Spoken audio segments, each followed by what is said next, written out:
Welcome, everybody, to our second Common Council meeting of the month. It will not be our last, but we'll talk about that in a minute. Thank you all for coming. It's always great to see people in the crowd. Madam Clerk, will you please read the adequate notice of compliance statement? Adequate notice of this meeting has been provided by the City Clerk's Office in preparation of the Council Annual Meeting Notice dated December 16, 2024, which was properly distributed and posted per statutory requirements. Please be advised that fire exits are to my right, your left, and at the back of the room. The City has a listening system to assist the hearing impaired. If anyone needs hearing assistance, please obtain the system at the dais and return it thereafter. Thank you so much. Roll call, please. Mr. Boyer. Present. Ms. Hamlet. Here. Ms. Kamenson. Here. Mr. Pulowski. Here. Mr. Smallwood. Ms. Toth. Here. Council President McTurnan. Present. All right, at this time, I'd like to call on Miss Emily Griffith to lead us in the Pledge of Allegiance.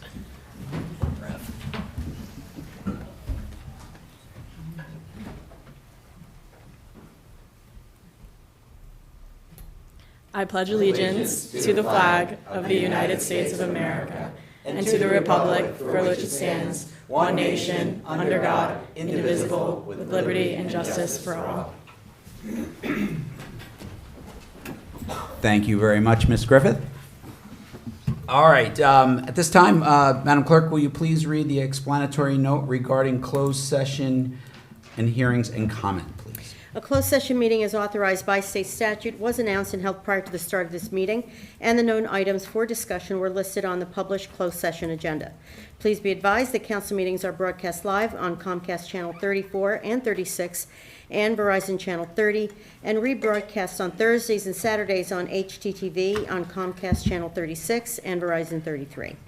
When invited to speak, please come to the lectern, clearly state your name and address, spell your last name, and speak into the podium microphone so that your comments can be understood by all and properly recorded.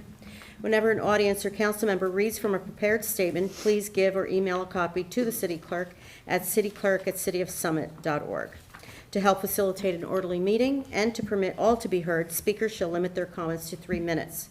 Unless you are using an electronic device to follow the meeting agenda or need it for professional emergency contact purposes, please turn it off. Thank you. Thank you. At this time, do I have a motion to approve the minutes for regular and closed session meetings of June 3rd, 2025? So moved. Second. All in favor? Aye. Opposed? Motion carries 6-0. Okay. All right, we're on to our report section of our meeting. Madam Mayor, do you have a report for us this evening? Of course I do. Awesome. Thank you. Good evening, everyone. Please remember that the middle school and high school graduations are happening tomorrow, June 17th, and Wednesday, June 18th at Tatlock Park. Fingers crossed the rain holds off. Heavy traffic and limited parking are expected in the areas surrounding Tatlock Park on both graduations. Please abide by all signage and do not block driveways when parking on the street. And of course, I want to extend a big congratulations to all of our graduates. I hope you have a wonderful summer and best wishes in these exciting new chapters ahead. The City of Summit's annual Juneteenth event will be held this Friday, June 20th on the Village Green from 4:30 to 8 p.m. There will be musical and dancing performances, a flag-raising ceremony, food trucks, children's activities, and more. Hope to see you there. Earlier this month, we held a swearing-in ceremony for our newest police sergeant, Colin Scarpello. He's been a member of the Summit Police Department since 2018, serving on the patrol and detective bureaus, as well as the Union County Emergency Response Team and the Union County SWAT Team. I had the privilege of officiating his promotional ceremony, and he's a really incredible, very impressive guy, and I wish him well in his new role. The next installment of our city newsletter will be arriving in your mailbox very soon with your third quarter estimated taxes. This newsletter highlights recent news and upcoming events, including the 100 Years of Recreation celebration, summer concerts, and movies on the Village Green, and much more. And lastly, but definitely not most importantly, our esteemed clerk is celebrating 46 years of marriage today, and she is celebrating here with us. Happy anniversary, Rosie and Frank. Happy anniversary, Rosie and Frank. Thank you very much. That's all I have. Wow, that's going to be tough. watching. That's going to be tough to follow. Happy anniversary, Frank. Yeah. All right, Ms. Baldwin, do you have a city administrator report this evening? I do. Thank you, Council President. Good evening, everyone. City offices will be closed this Friday, June 20th. Friday is also a parking holiday in Summit with no fees required for on-street parking or parking in municipal lots and garages. Trash and recycling collections are not affected by the holiday, so that will proceed as is usual. An update with our tier parking garage. As a reminder, the third and fourth levels of the tier parking garage off of Springfield Avenue and Maple Street are temporarily closed due to a structural inspection. The ground level is still open for shops parking, and the first and second levels are still open for permit parking. During this time, we ask you to park in an alternate long-term lot. The parking map is available on the city website at cityofsummit.org/parking. PSC&G has provided the Division of Engineering with a schedule for upcoming milling and paving operations on several streets in Summit, beginning this Thursday, June 19th, and continuing through next Wednesday, June 25th. Weather permitting, of course. The schedule is available on the homepage of the city website and at cityofsummit.org/construction.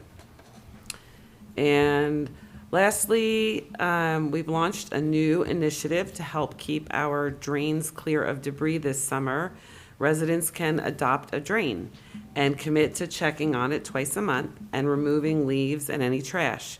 You can also name your drain and compete for the best drain name. More information is available at cityofsummit.org/adopt-a-drain. And that completes my report. Thank you. All right, you're giving me something to think about now. Right? Thank you, Ms. Baldwin.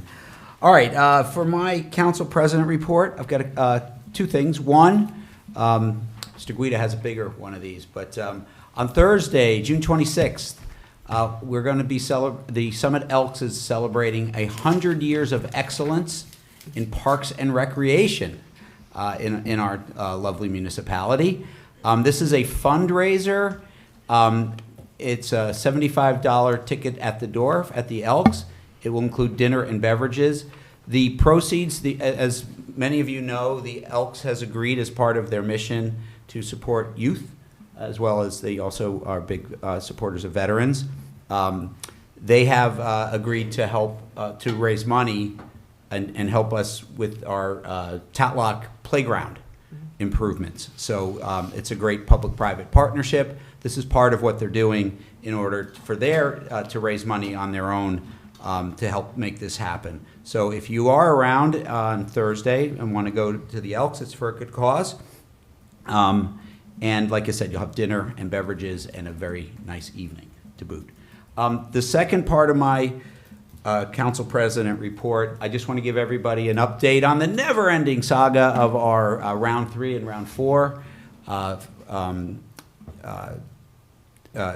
commitments for Mount Laurel. We are drawing very quickly to a close on round 3. Round 3 officially ends on June 30th. And I am told by our legal representatives that we should have a signed agreement that we're all set to go for round 3 as of tomorrow morning. I think they met with judges last week and everything's been signed off on, except for the ink isn't dry yet.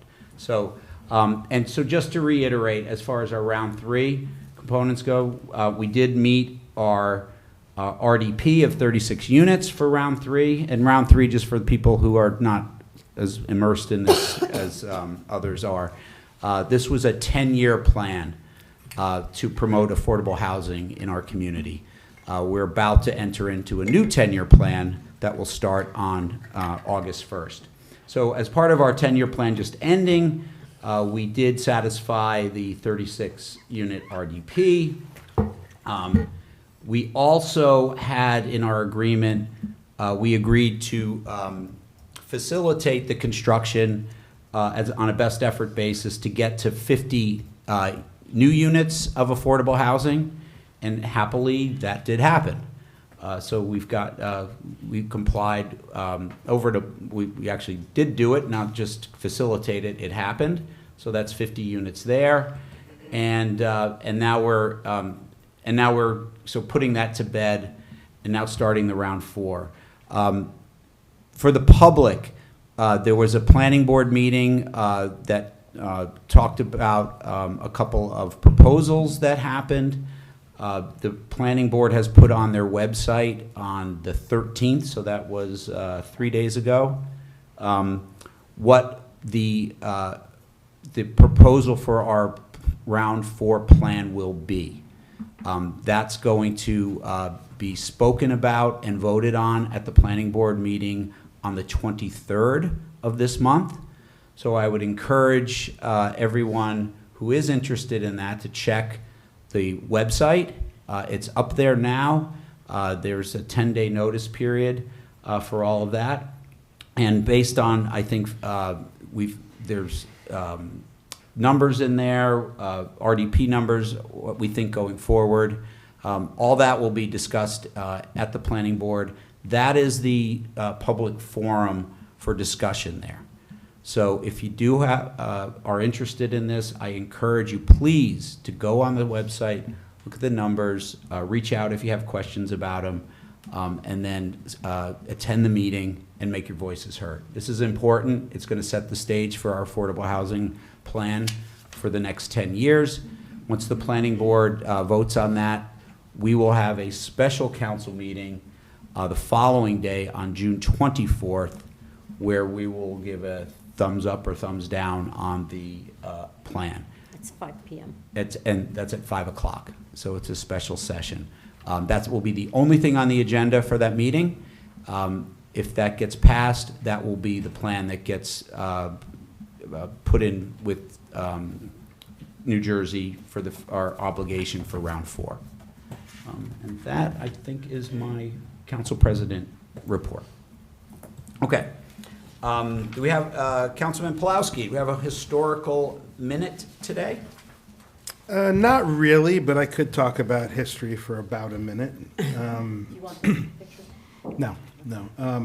So I have reported in the past about how our local public library has a section online about historical summit.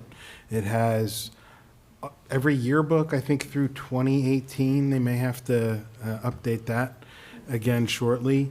It also has all of the local papers going back to the turn of the last century. So it's fascinating. You can get lost in it for a while. The yearbooks are especially fun. I found Rosemary. I won't say what year. I have to look for my engagement picture and look some of them. That'll be next. But that's where I got the information about City Administrator Baldwin's family. And there are also some great books out there that are out of print, but they're all over eBay. One of them is Summit, New Jersey, From Poverty Hill to the Hill City by Edmund Raftis. Another one is 20th Century Summit that somebody up here actually typed from a handwritten manuscript for Edward Alcott, who was a former council president. There's another one by Robin Little celebrating Summit's 50th anniversary, dated 1949. And there are a bunch of others. So if you have an interest in history and you want to learn more about the Hill City, there's a lot out there. And snap them up before I do. All right. Thank you very, very much. Okay, we have a couple of presentations this evening. Our first presentation is on our city summer intern program. Megan Champney's our human resource manager, has got a lot to say about that. Thank you, everybody. Good evening, Mayor Fagan, Council President McTiernan, members of Common Council, and everyone joining us this evening. My name is Megan Champney-Questlate, and I have the privilege of serving as the Human Resources Manager for the City of Summit, as well as the coordinator of our summer internship program. Most of you know I have been here for some time. I have been here for 24 years as a City of Summit staff member, and I have tried my very best to instill in our interns how special it is to work here and what an honor it is to work for the City of Summit. While only here for a short time, I hope that they can feel just how special and what an honor it is to work for and be part of the City of Summit family. Before I begin, I want to take a moment to acknowledge and sincerely thank those department heads who have provided each of our interns an opportunity within their department. I would also like to thank our confidential administrative assistant, Debbie Perez Santala. She's here tonight as well. Her dedication and support are instrumental in ensuring that everything in administration and human resources, including the internship program, runs as smoothly and successfully as possible. This summer, we were thrilled to receive a record number of applications for our internship program. The enthusiasm and interest shown by students and emerging professionals were both humbling and inspiring. While the number of available projects and placements remains limited, we are incredibly grateful to everyone who expressed their interest and took the time to apply. To those who applied but were not selected, please don't be discouraged. And to anyone considering applying in the future, we encourage you to submit an application when the 2026 program opens next March. This program continues to grow each year, and we are always looking for bright, motivated individuals eager to learn, contribute, and make a meaningful impact within the city operations. This year's interns are each engaged in meaningful projects designed to support city functions, bring fresh perspectives, and enhance the services we provide to the Summit community. Over the past 2 weeks, they have immersed themselves in the workings of local government, bringing their energy, creativity, and passion for public service to every task they've undertaken. It is a true pleasure to introduce our 2025 summer interns, an exceptional group of individuals who are already making valuable contributions across a range of city departments. Please join me in welcoming Trevor Allen, who is supporting a finance-focused initiative within the Office of the City Administrator and Department of Finance. Hope Bassaman, now in her 3rd year as a Human Resources intern, and we are delighted to welcome her back and deeply appreciate her ongoing commitment. Emily Griffith, who is collaborating on a cross-departmental project with the Mayor's Office, Human Resources, and Communications Office. I also used to coach Emily in gymnastics many years ago. Rex Fisk, Erica Jenkins, and Ellie Kyram, who are each applying their talents to projects within the Department of Community Programs. Each of our interns will now come forward to introduce themselves and provide a brief overview of the work they are doing this summer. Please join me in extending a warm welcome as they continue their educational and professional journey by observing and participating in tonight's council meeting. Thank you.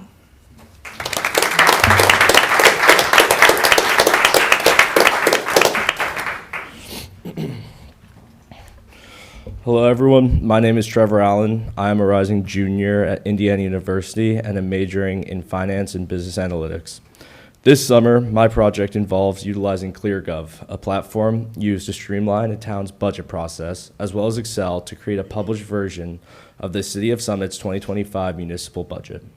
Over the past few weeks, I've compiled graphs, charts, and written information about our town to help transform the budget into a format that promotes fiscal transparency and community awareness for the residents of Summit. Additionally, with the future in mind, the 2025 municipal budget will serve as a template for years to come, creating a long-term, streamlined process. As a dual major in finance and business analytics, I've thoroughly enjoyed applying the skills I've developed in the classroom to a real-world setting, making a meaningful contribution in my hometown. It has been rewarding to know my efforts are contributing to a community that means so much to me, and I look forward to making a continued impact for the City of Summit's residents with my fellow interns over my remaining few weeks. Thank you.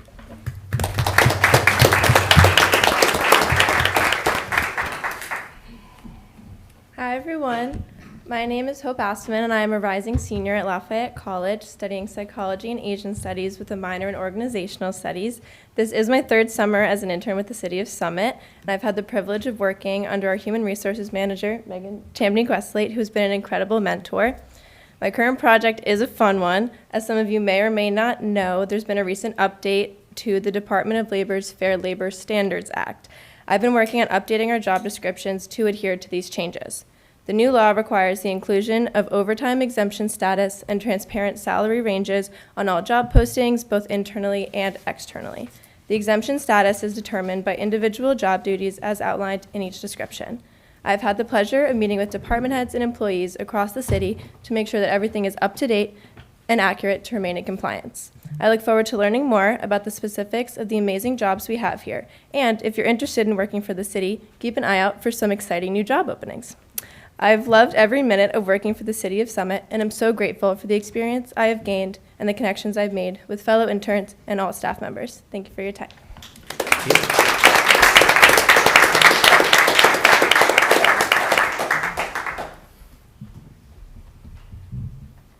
Hi, everyone. My name is Emily Griffith, and I'm an incoming sophomore at Georgetown University majoring in government. I'm currently interning under Mayor Fagan, collaborating with both the Human Resources Department and Communications Office. My project focuses on improving the City Hall experience through signage, wayfinding, and the lobby environment. I've redesigned the City Hall map and directory to make it clearer where to go for various services. Inside the lobby, I've worked on making the space more welcoming by updating directional signs, using the lobby TV, and featuring local artwork. I'm also creating a web page with short video guides that show how to get to each department from the main entrance, which will be accessible by scanning a QR code near the front door. In addition, I've been working with staff to update the City Hall website to include new maps and key information to help reduce confusion before visitors even arrive. I'm so grateful for this opportunity, as I have had an amazing time working with my fellow interns, and it has been incredibly valuable working with everyone in City Hall. I'm beyond excited to continue working on this and see where the project come to life.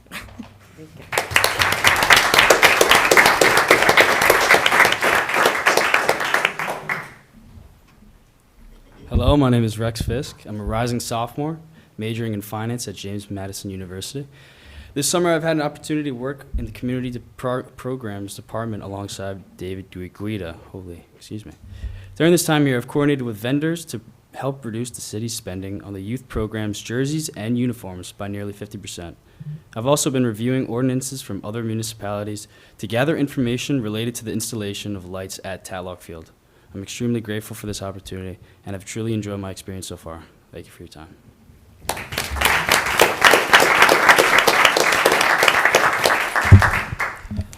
Hi, my name is Erica Jenkins. I'm a rising sophomore at Bates College and plan to double major in sociology and politics. This past month, I was honored to join the Department of Community Programs as a research intern working on 2 projects under the leadership of David Guida.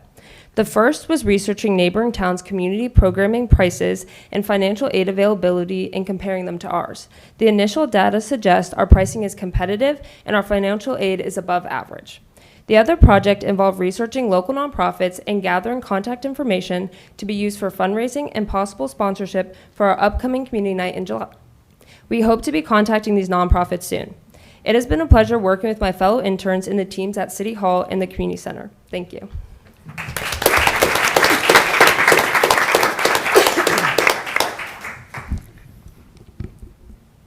Hello everyone, my name is Ellie Kyram. I'm a rising sophomore at Skidmore College, planning to major in psychology.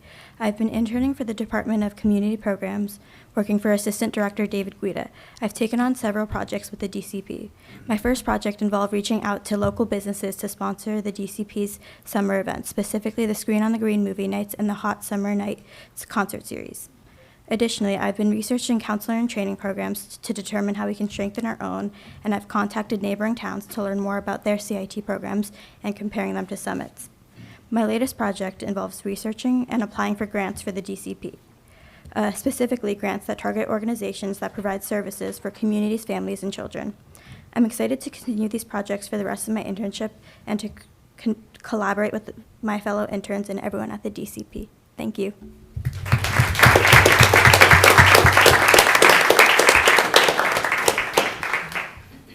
guys want to come up and get a picture?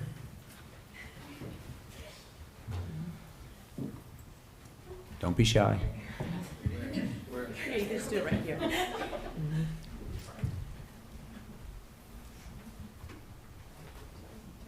That's okay. No.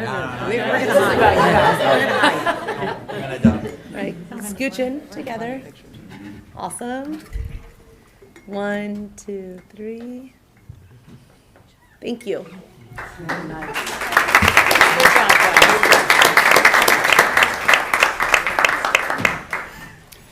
Well, Megan, I must say that is an impressive group of young people. Yeah, that's amazing.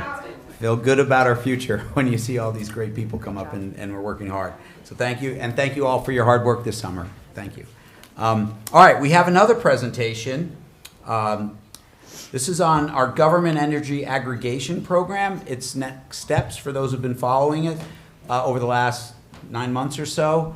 The city's been engaging around trying to save our residents money off of their electricity bills, and we're coming up to a bid thing. So we're really happy to have Lisa Hibbs, who's Director of Sales and Project Management for the government sector for Concord Energy Services, to give us an update on where we are with this. Thank you so much for the opportunity to give you this hopefully exciting update about the potential to save residents money on their JCP&L electric bills.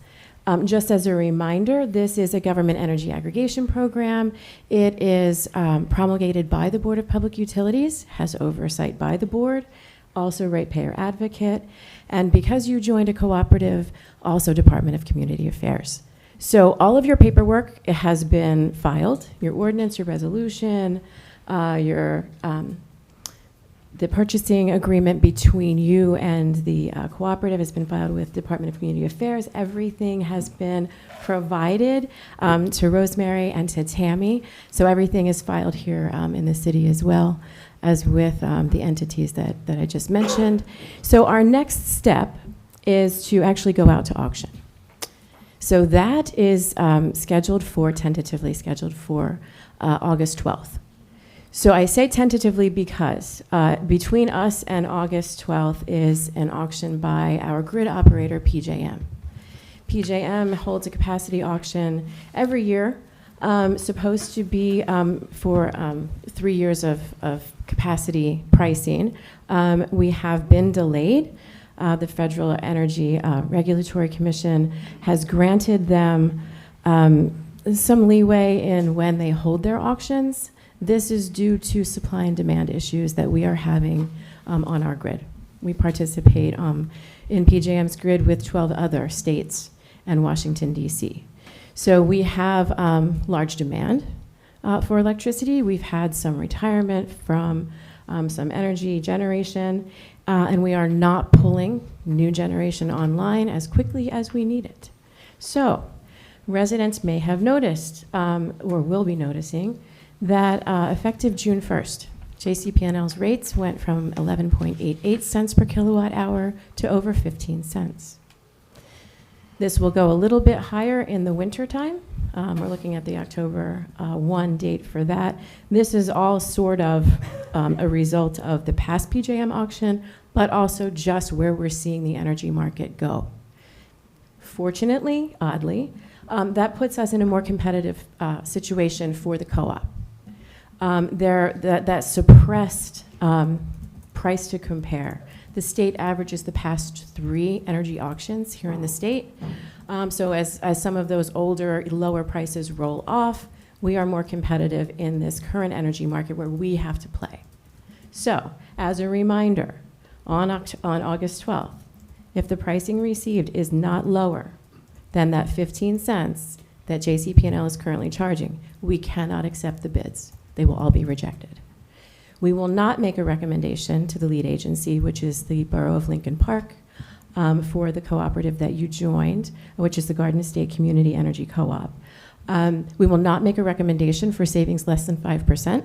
There's just not enough headspace for when we have reconciliation rates with JCP&L. So once we know the variable that is the PJM auction, we'll have a better idea of what that does to the potential for success on August 12th. If we're seeing that there's not potential for success, we'll postpone the auction. But we'll stay in touch with Rosemary and with Tammy on that as well. So on your agenda this evening is a participation form. I'm going to come here every year and give you an update on where we are with the energy market, but also ask for your commitment to participate or not participate in any auctions held that year. So that way we don't lose sight of where are we with the energy market. As leadership changes or as staff changes come through, we don't want there to be a large gap between when we're here talking about an auction and when we're here trying to decide whether you'd like to participate or not. I want to give you time to make that determination for yourselves. So on that form, there is a yes, please include our residents in the upcoming auction. There is also a no thank you. We do not take offense to no thank you. It just means we will not include the residents in that round, but you can always decide to call us, send in a supplemental form, and say, oh, gee, you know what, we've changed our minds. Please include us in the next auction, or wait until next year when I come back, and then you can restate your commitment at that time. So I'm happy to answer any questions. You want to have any questions for Ms. Hibbs? I have one. So when will residents see, so the price just went up, when will the first bill that they receive reflect that 40-odd% increase in their electricity costs? I don't think many people understand that that's what's coming, July. but that's what is happening. Yeah, it depends on when their meter read is, but for your June usage, you'll see that on your July bill. So it is coming. So no one's No one got has it seen yet, it yet. No, but it'll be next month. Yeah, we're Happy 2 summer. weeks into it. Yeah, exactly. Yeah. So yeah, that's when that hits. And we're asking for the auction, we are asking for a December start. We're also asking, I know this sounds odd, but a March 2026 start. And that just has to do with shoulder months and carrying sort of the load during the summer months versus winter months. It gets you a lower price. So as a follow-up, if the auction is successful and it goes down more than 5%, when would the first month that our residents would see some relief to the 40-odd% increase in their electricity bills? That all depends on when we get the bids. We will have to look at, is the December start the most advantageous or is the March start advantageous? It goes based on the lowest price received. So residents may have to wait until March to get that lower price, but if we start in December, they'll see the savings on their January bill for their December usage. And similarly, if we start in March, they would see that on their April bill for their March usage. But we will be here. I will work with Rosemary and Tammy, and we'll get the information kit together. And we'll have town hall style meetings, we'll have Zoom meetings, just so that your residents are well educated about the program, what it does, what it doesn't do, how to opt out. There will be an opportunity for residents to opt up into a 100% renewable energy product as well. Might cost more, will likely cost more than the standard minimum renewable requirement. But that option will be there for those that want to take advantage of that. And we track all those statistics for you. Great, thank you. Other questions? All right, well, thank you very much. Thank you. Could I just ask one question of Lisa? Sure. On the participation form, there's a yes or no. Yes. So in addition to the council considering the resolution, they've got to let us know, or is that incorporated in the resolution? That's incorporated in the resolution that you're considering, and I will hang out for that. Okay. Just in case there's questions at So that if they moment. pass the resolution, it's automatic yes. Perfect. Thank you. Okay, that finishes up our presentation section of our meeting. We're now up to ordinances for hearing, which we do have one this evening. Madam Clerk, will you please read the finance ordinance for hearing? Yes. Ordinance number 25-3343, an ordinance to establish the 2025 salaries, wages, or compensations of and for the officers and employees of the City of Summit, County of Union, New Jersey. Thank you so much. Councilwoman Toth. Thank you, Council President. This annual ordinance sets forth salary ranges for city employees. Those covered by union contracts will receive the agreed-upon cost of living increase.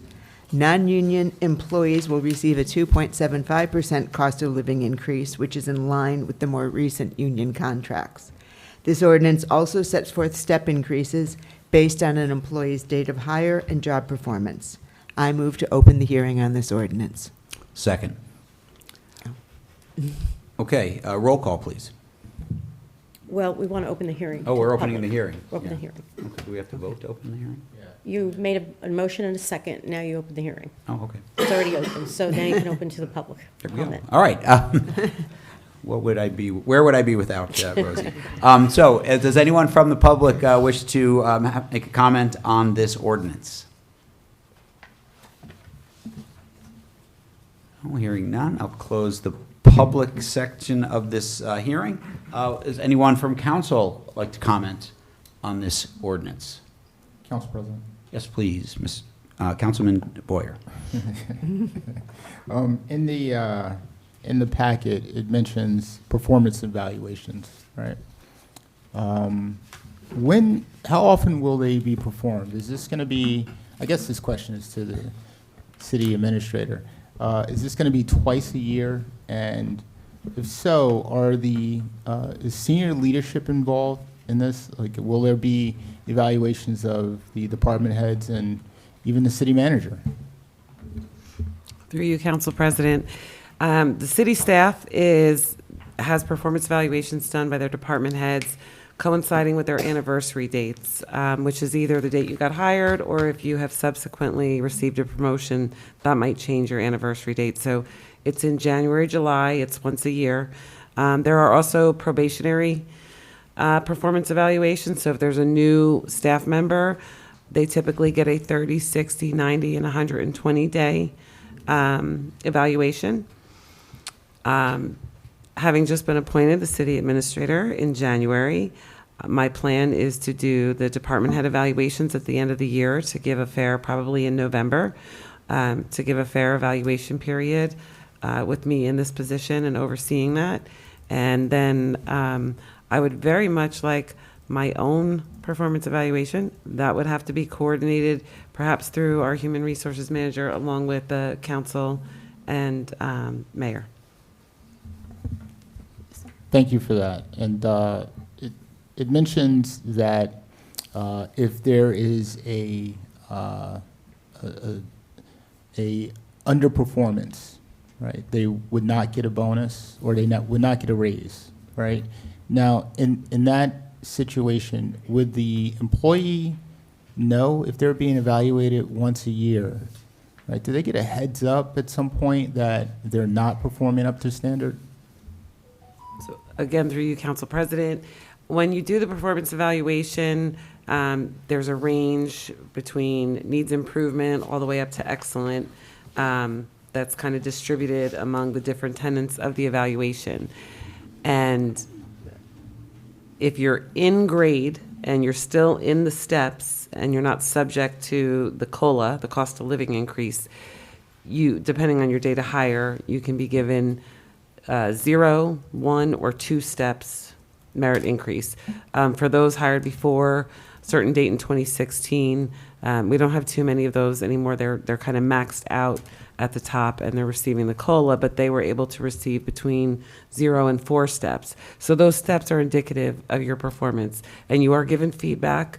Part of the evaluation process is that as a department head, you sit with those on your staff that you evaluate. You go through the whole performance evaluation with them. There's an open dialogue. There's room for them to also provide feedback of their own on that performance evaluation. So everything is very transparent and they're very aware. If something occurs outside of the normal performance evaluation cycle, that is also addressed separately. Thank you, City Administrator Baldwin.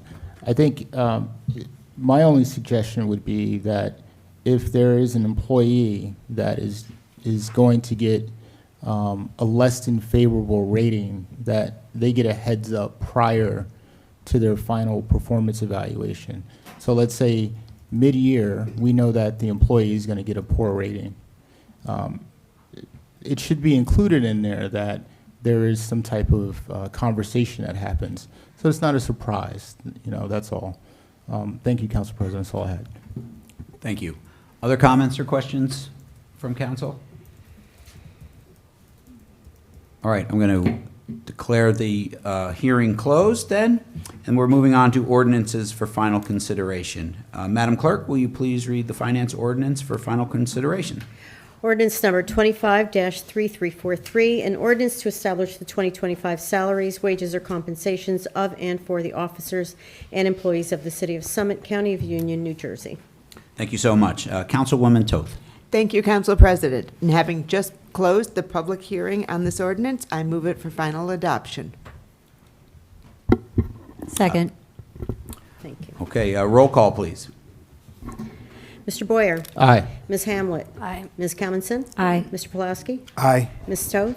Aye. Council President Aye. McDermott? Motion carries.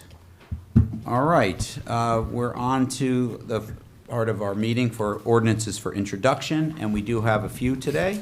Madam Clerk, could you please read the finance ordinance for introduction?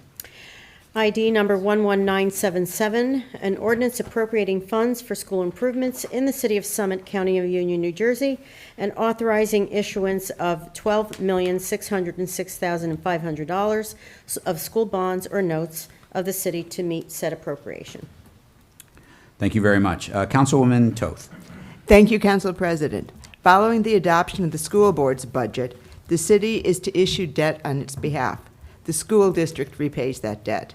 This ordinance appropriates funds and authorizes debt issuance of $12,606,500 for capital projects at Brayton and Franklin Elementary Schools, at the Lawton C. Johnson Summit Middle School, and at the Summit High School. And of that total, $5,042,600 is refundable from the State Commissioner of Education, so the Summit School Board's ultimate cost is $7,563,900. I move to introduce this ordinance. Second. All right, roll call, please. Mr. Boyer? Aye. Ms. Hamlet? Aye. Ms. Commonson? Aye. Mr. Pulaski? Aye. Ms. Toth? Aye. President McTiernan? Aye. Motion carries. Okay, on to the second ordinance for introduction, Madam. Announce the hearing date. That's Oh, it. yeah, I'm sorry. The hearing date for that first ordinance will be July 1st, 2025. Okay. Madam Clerk, will you please read the first safety and health ordinance for introduction? ID number 11984, an ordinance amending the code, Chapter 2, Administration, Article 4, Departments Created, Section 2-15, Department of Police, subsection 2-15.1, Establishment. Thank you very much. Councilman Boyer. Thank you, Council President. This ordinance, 24-3320, proposes two important updates to the city code regarding the structure of the Summit Police Department. First, it increases the number of authorized sworn personnel from 50 to 52, adjusting the ranks to allow up to 9 sergeants and up to 38 police officers. This change reflects the department's evolving staff, needs, and has already been accounted for in the adopted 2025 municipal budget. Second, it removes outdated language referencing the auxiliary police unit, which is no longer active.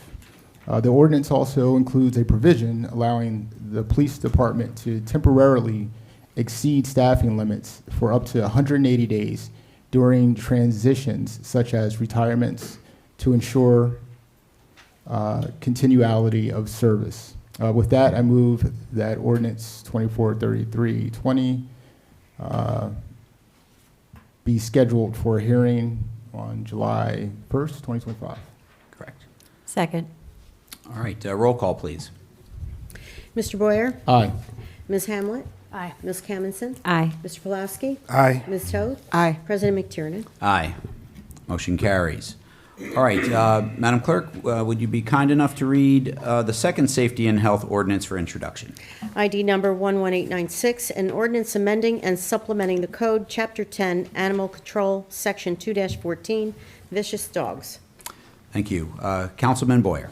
Thank you once again, Council President. This ordinance 11896 repeals and replaces section 10-2.14 of the City Code concerning vicious dogs and creates a new framework for handling cases where a dog has exhibited aggressive behavior that causes injury or distress but does not meet the state's legal threshold to be declared vicious or potentially dangerous.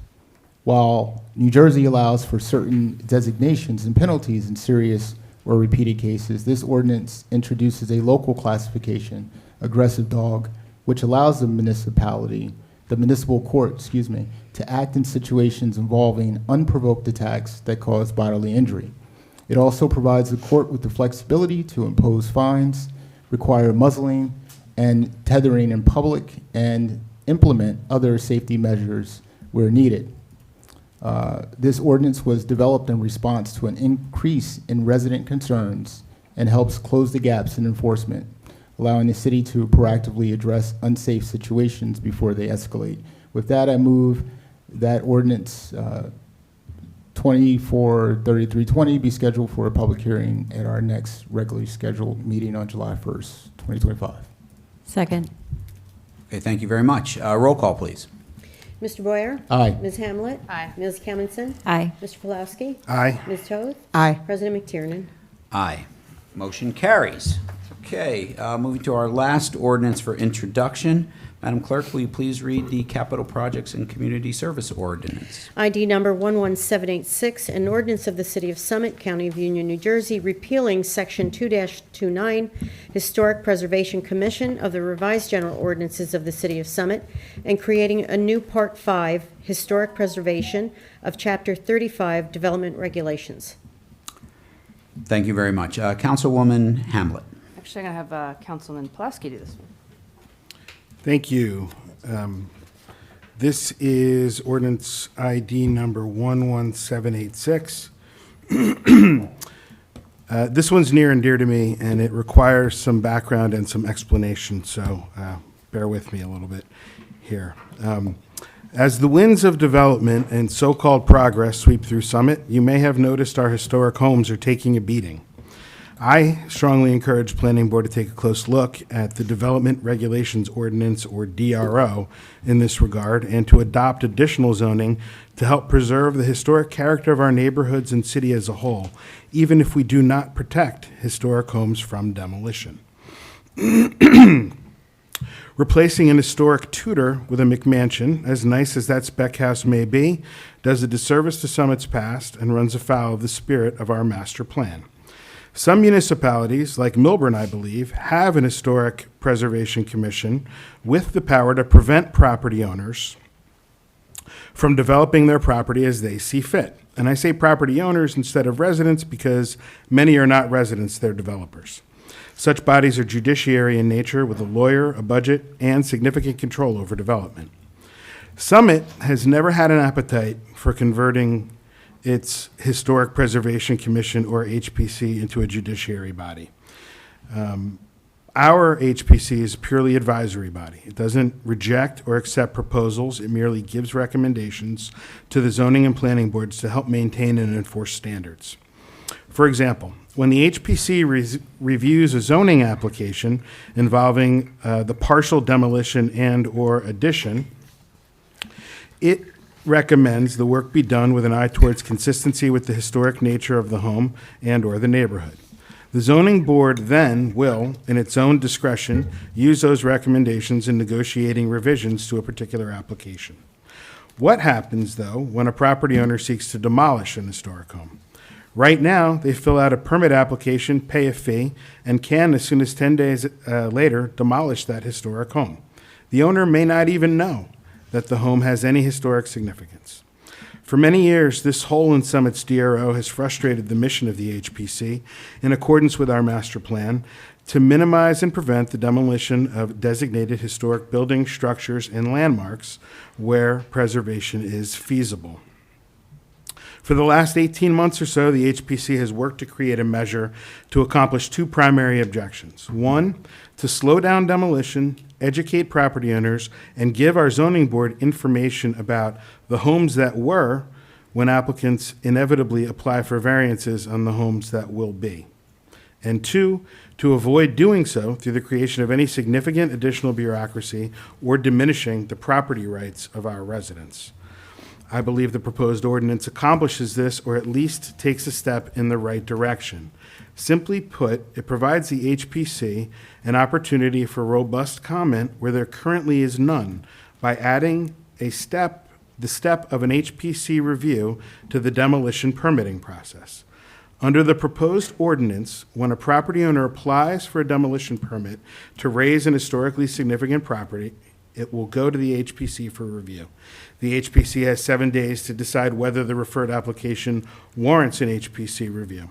If the HPC declines, the city will issue the requested permit as it would for any non-historically significant property. If the HPC opts to issue a report, it must provide its findings and written recommendations within 30 days of the referral to the city and to the property owner. The property owner may then proceed, if he or she so desires, but with the benefit of the HPC's advice, which will remain with the city property file through any zoning applications. I move to introduce this ordinance. A second. All right, roll call, please. Mr. Boyer? Aye. Ms. Hamlet? Aye. Ms. Kelmanson? Aye. Mr. Pulaski? Aye. Ms. Toth? Aye. President McTiernan? Aye. Motion carries. Just for public knowledge, the hearing date for this ordinance is July 29th, 2025. Thank you, yes. Okay. All right, so that concludes our hearing portion and ordinance portion of our meeting. We're moving on to resolutions. I just wanted to say for our interns, you guys are young, you probably have fun things to do on a Monday night. If just don't be here on our account. If you do want to take off, feel free.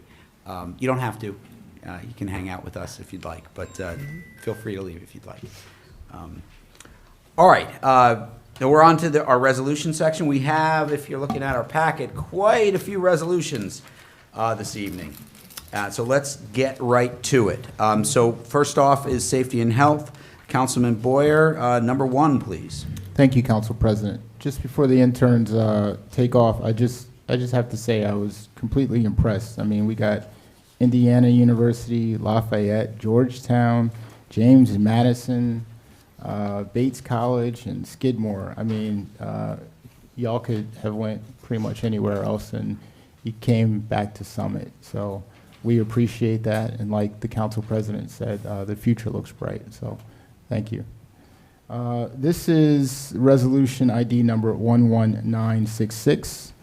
Declare the vacancies for the fire department, 3. So that is 3 vacancies. One will be filled by, one is an existing one, and 2 are the ones that were adopted this year in this year's budget. I move this resolution for adoption. Second. All right, do I have any comments from the public at this time on this resolution? All right, comments from council?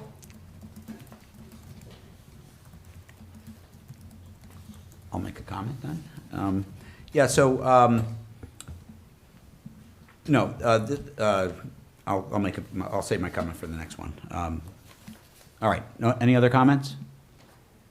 All right, all in favor? Aye. Opposed? Motion carries. All right, safety and health, number 2, Councilman Boyer.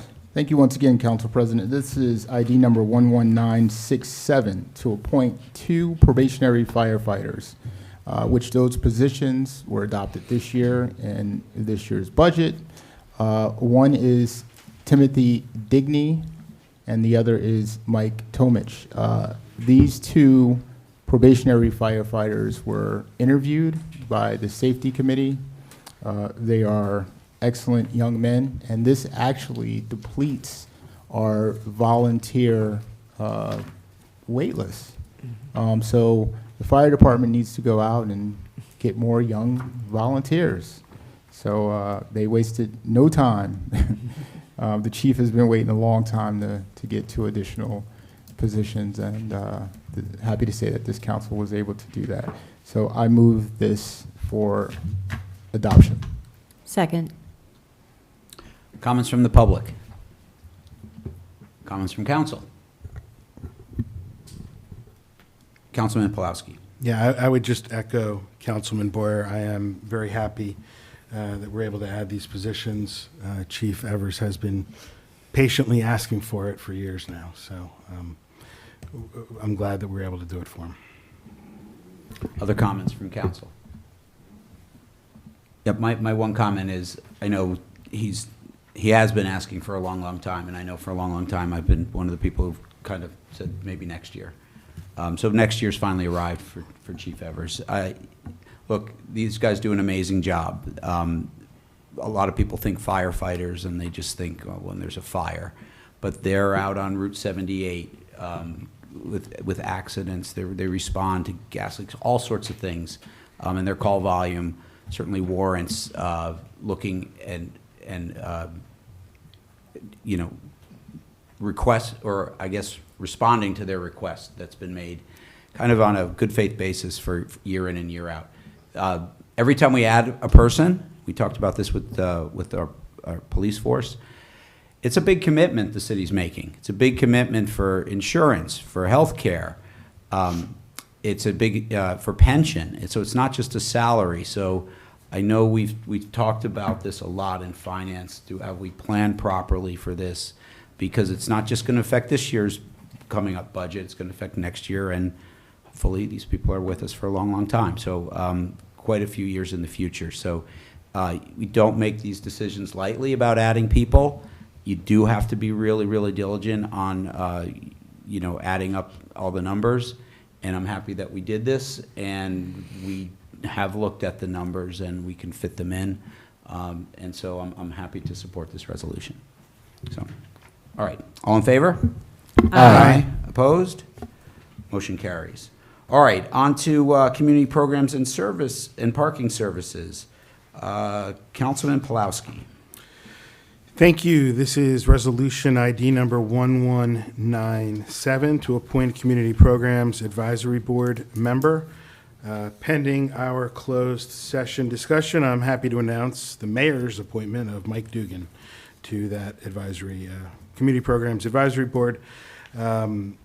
Mike was born and raised in Summit, graduated from Summit High School in 2005, where he excelled at lacrosse, going on to play at Rutgers.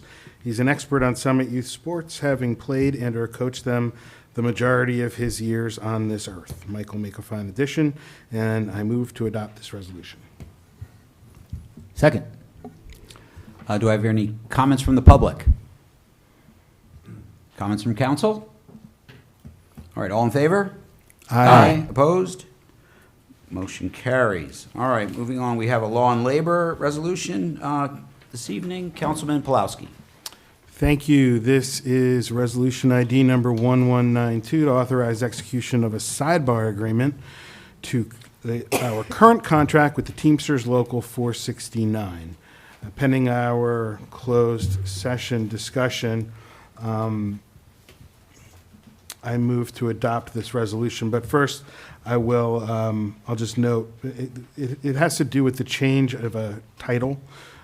Current title of Senior Transfer Station Operator is being changed to Senior Operator, and specifically, the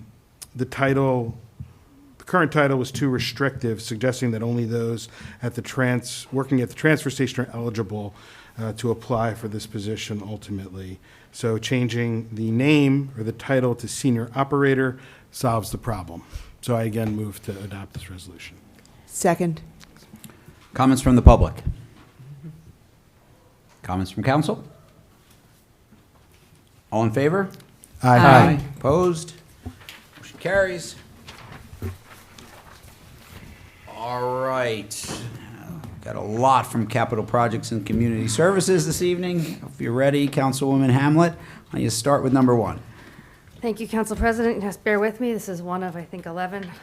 The first one is capital projects ID 11899.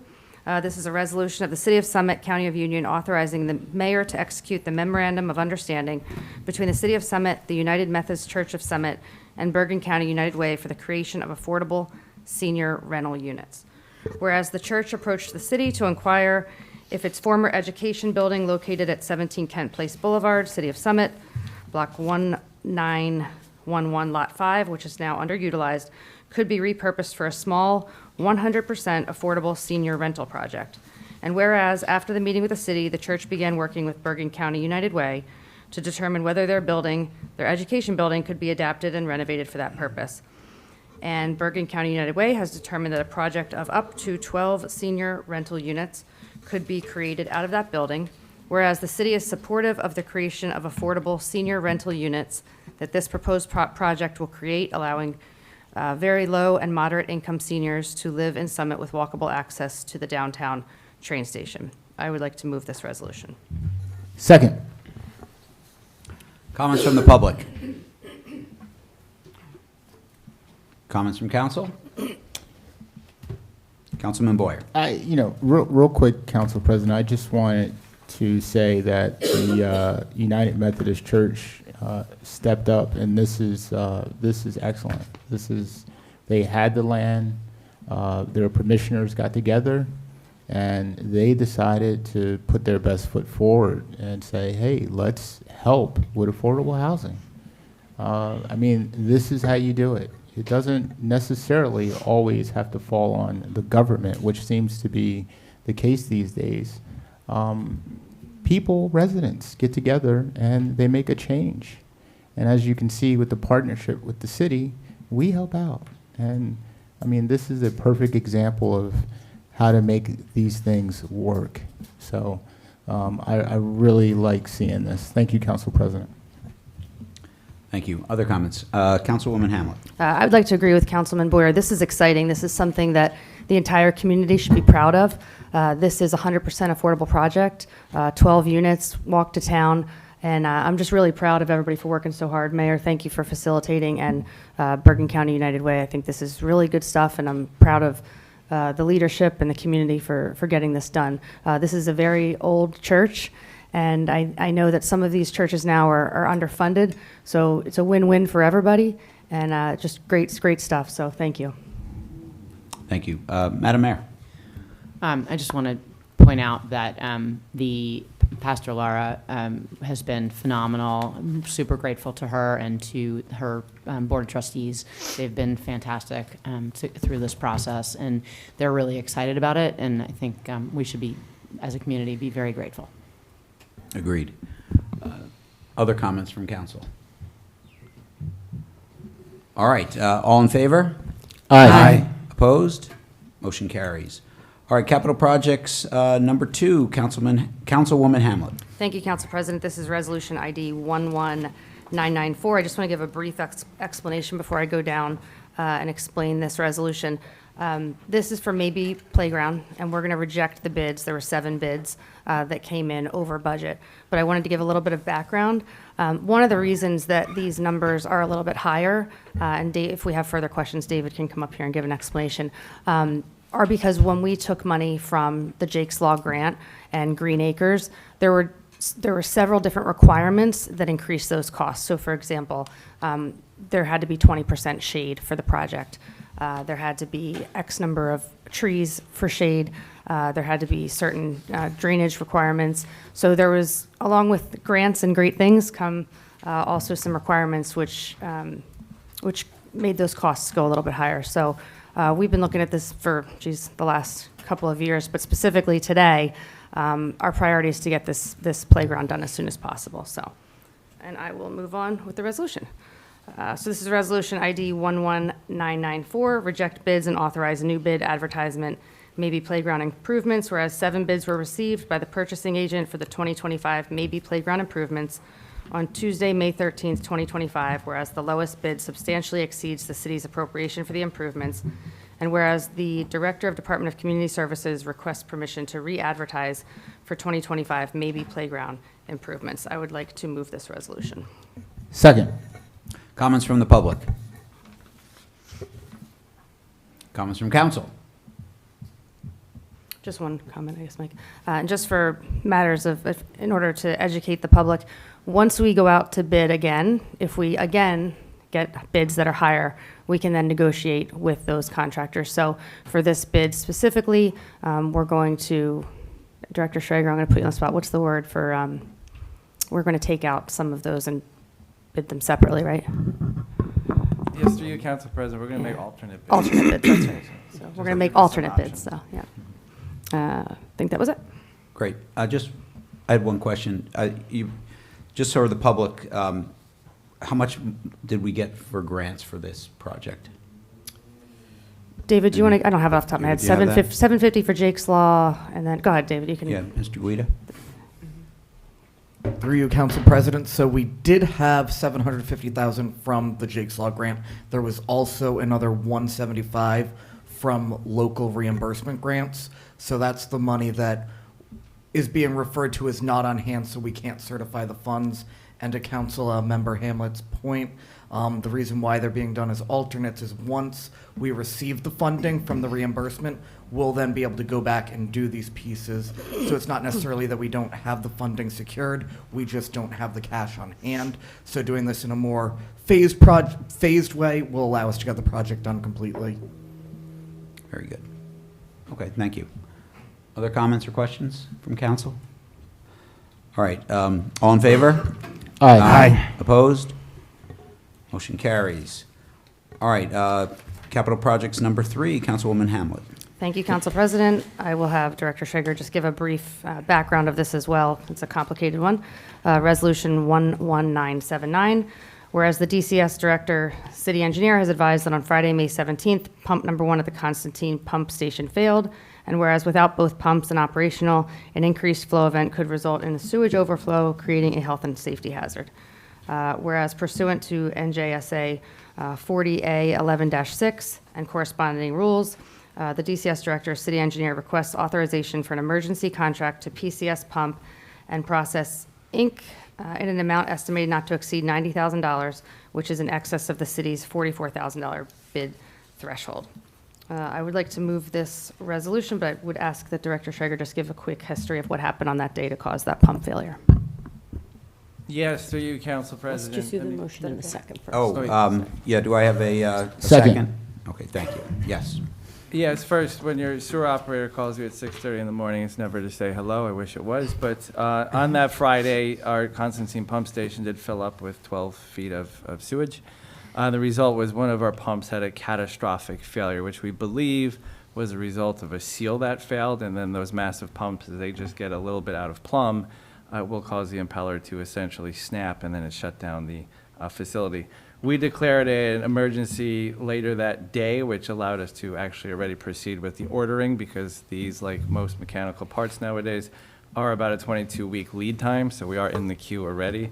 And now we're just doing the contract to formally approve the contract that we need to get the pump. So, I mean, once it's in, we do, accidentally wind up with a new pump for a, aging station, but our sewer operator is able to install it, so this should be the only cost relative to the emergency. Thank you. Yeah. All right, any comments from the public? Comments from council? Council President. Yes, Councilman Boyer.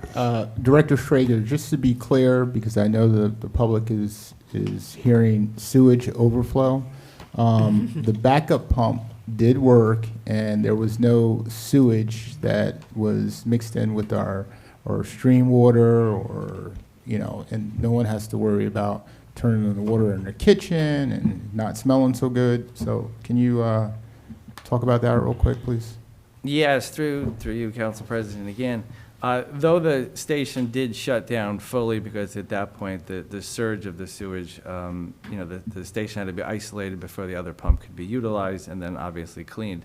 But the Constantine pump station does have a built-in overflow, so when the station does reach capacity, it then goes down Passaic to our Chatham Road pump station.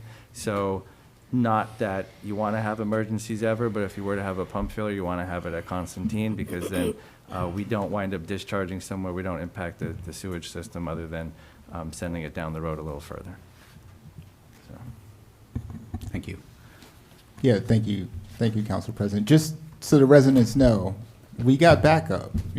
Stuff fails, but our city engineer, you know, we got backup for stuff when it fails. So we're fortunate to be a city like this. So And thank you. in this case, the station was probably down for less than half a day, that we could just clean it out and then just put the one pump on. Because right now it's functioning with just the one pump, so. And Director Shager, how old was the pump that failed? Between 30 and 40 years, so. Wow. But you can get good life out of them if you maintain them, which we do, but just sometimes this happens. Yeah, it's an old pump. Yeah. Council President. Yes, Councilwoman Hammond. Director Shager, I remember the day you called me about this, and other than being exacerbated, it was a stressful situation. I think you handled it really well, so I just want to say thank you. But correct me if I'm wrong, we had a ton of water that day, didn't we? Have a ton of rain that day? Did that have anything to do with it? I don't recall, just because this spring has always Yeah. been raining, so it's all kind of just Yeah. bled I together. couldn't remember, but I But feel there like was rain that week, there was rain around them, but Yeah, yes. it was so, a pretty yeah. bad day that day, so thank you for being on top of that.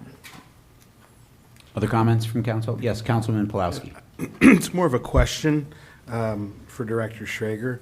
It's my understanding that some municipalities have privatized their sewer utility, I guess. And some have gotten pretty big payouts initially, and it results usually, though, in increasing the annual bill to residents.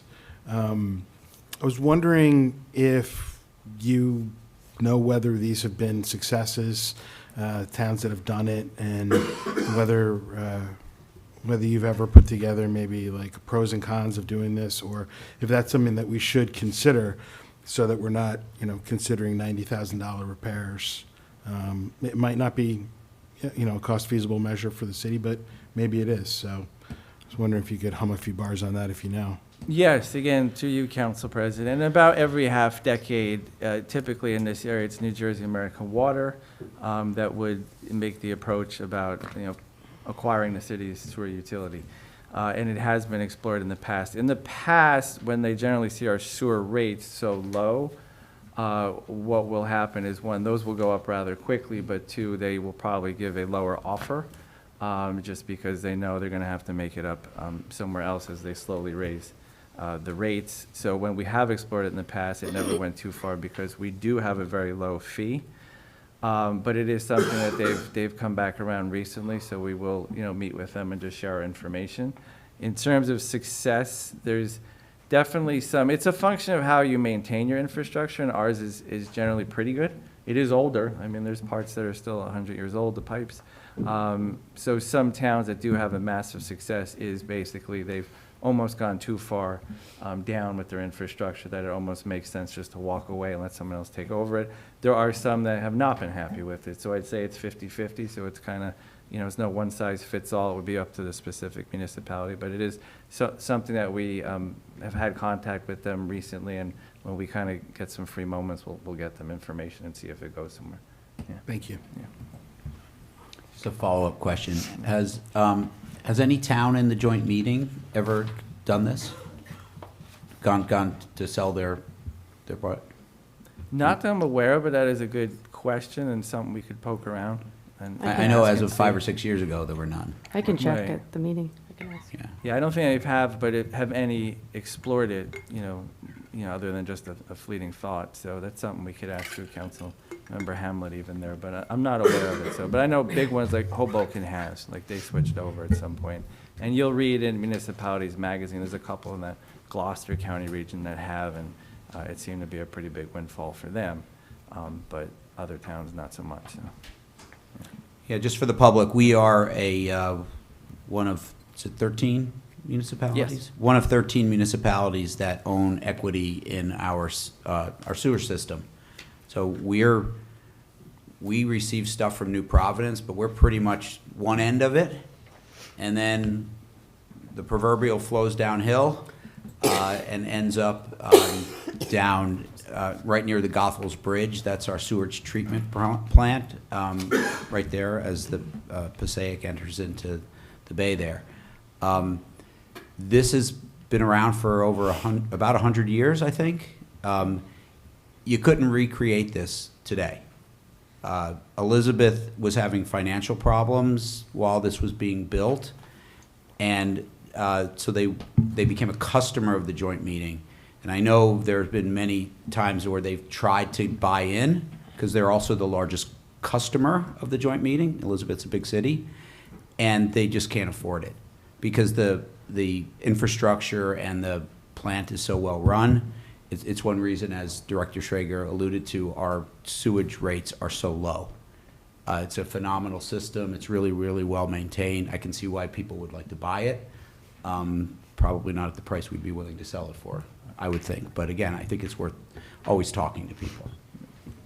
Council President? Yes. And also, the council member that serves on this board gets paid, right?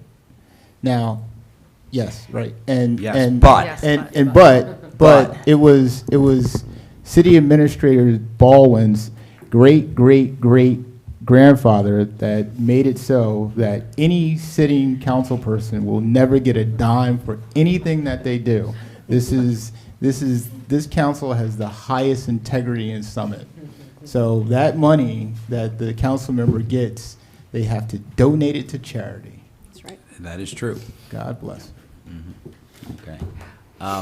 Other comments from council? All right, all in favor? Aye. Opposed? Motion carries. All right, capital projects number 4, Councilwoman Hamlet. We're only on 4, okay.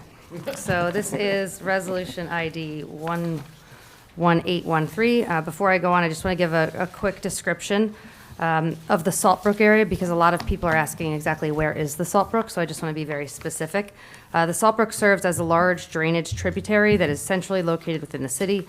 The drainage area is predominantly a system of underground pipes until it becomes an open channel in front of the Cornog building at Memorial Field. It then enters a culvert where it flows under Brayton School and discharges to an open stream at Ashland Road, where it flows north towards Springfield Avenue before heading west, where it leaves the city at Division Avenue as it travels towards the Passaic River, where it ultimately discharges. Over time, the volume and flow of water has caused erosion to the stream banks, which has resulted in property loss as the stream meanders and deposits sediment. In some areas, headwalls from various streets have been impacted due to erosion, causing them to fail or topple over fully, which further exacerbates the erosion and condition of the stream. One area at the rear of 722 Springfield, 720, 722, and a few other areas right around there have suffered more severe erosion as the county pipe has toppled over. The county is not able to repair the pipe until the banks are stabilized, but have agreed to do so if a project is undertaken. So I wanted to give a little bit of history in regards to where the Saltbrook is. So this is Resolution ID 11813, which is supporting stream bank stabilization project, Saltbrook. Whereas the Saltbrook serves as a large drainage tributary that is centrally located within the city. And I just mentioned everything else, so I'm going to skip all of that. Capital Projects and Community Services has advised that any project to address the entire stream is a major task that is well beyond the ability for one property owner to take on, and CAPS has recommended the city implement various strategies to address the ongoing conditions associated with the Saltbrook in an effort to protect property in the city and the health and safety of city residents. Whereas it has been determined by the Common Council that it is in the best interest of the residents and property owners of the city to implement the strategies recommended by CAPS. I would like to move this resolution. Second. All right, comments from the public?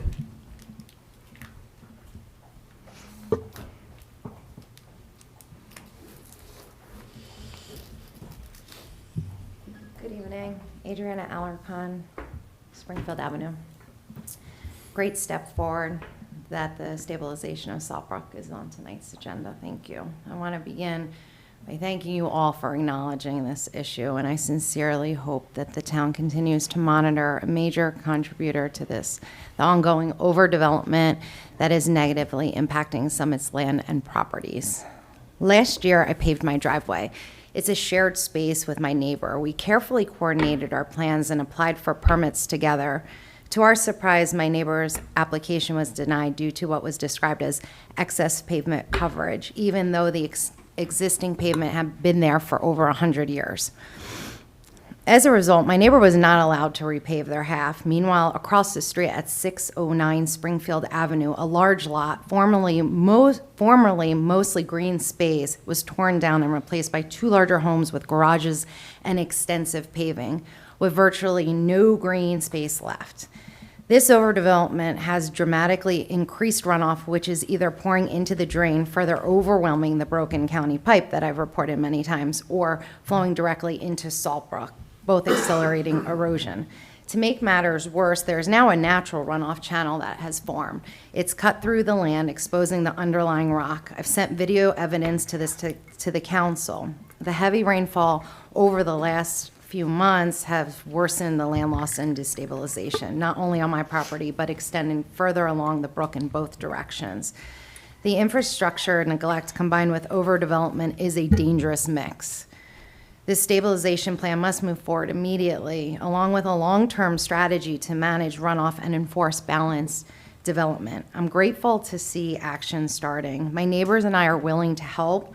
I've already attempted to assist through forwarding information for capable contractors willing to take on the project, one local and another one that has experience working with Union County.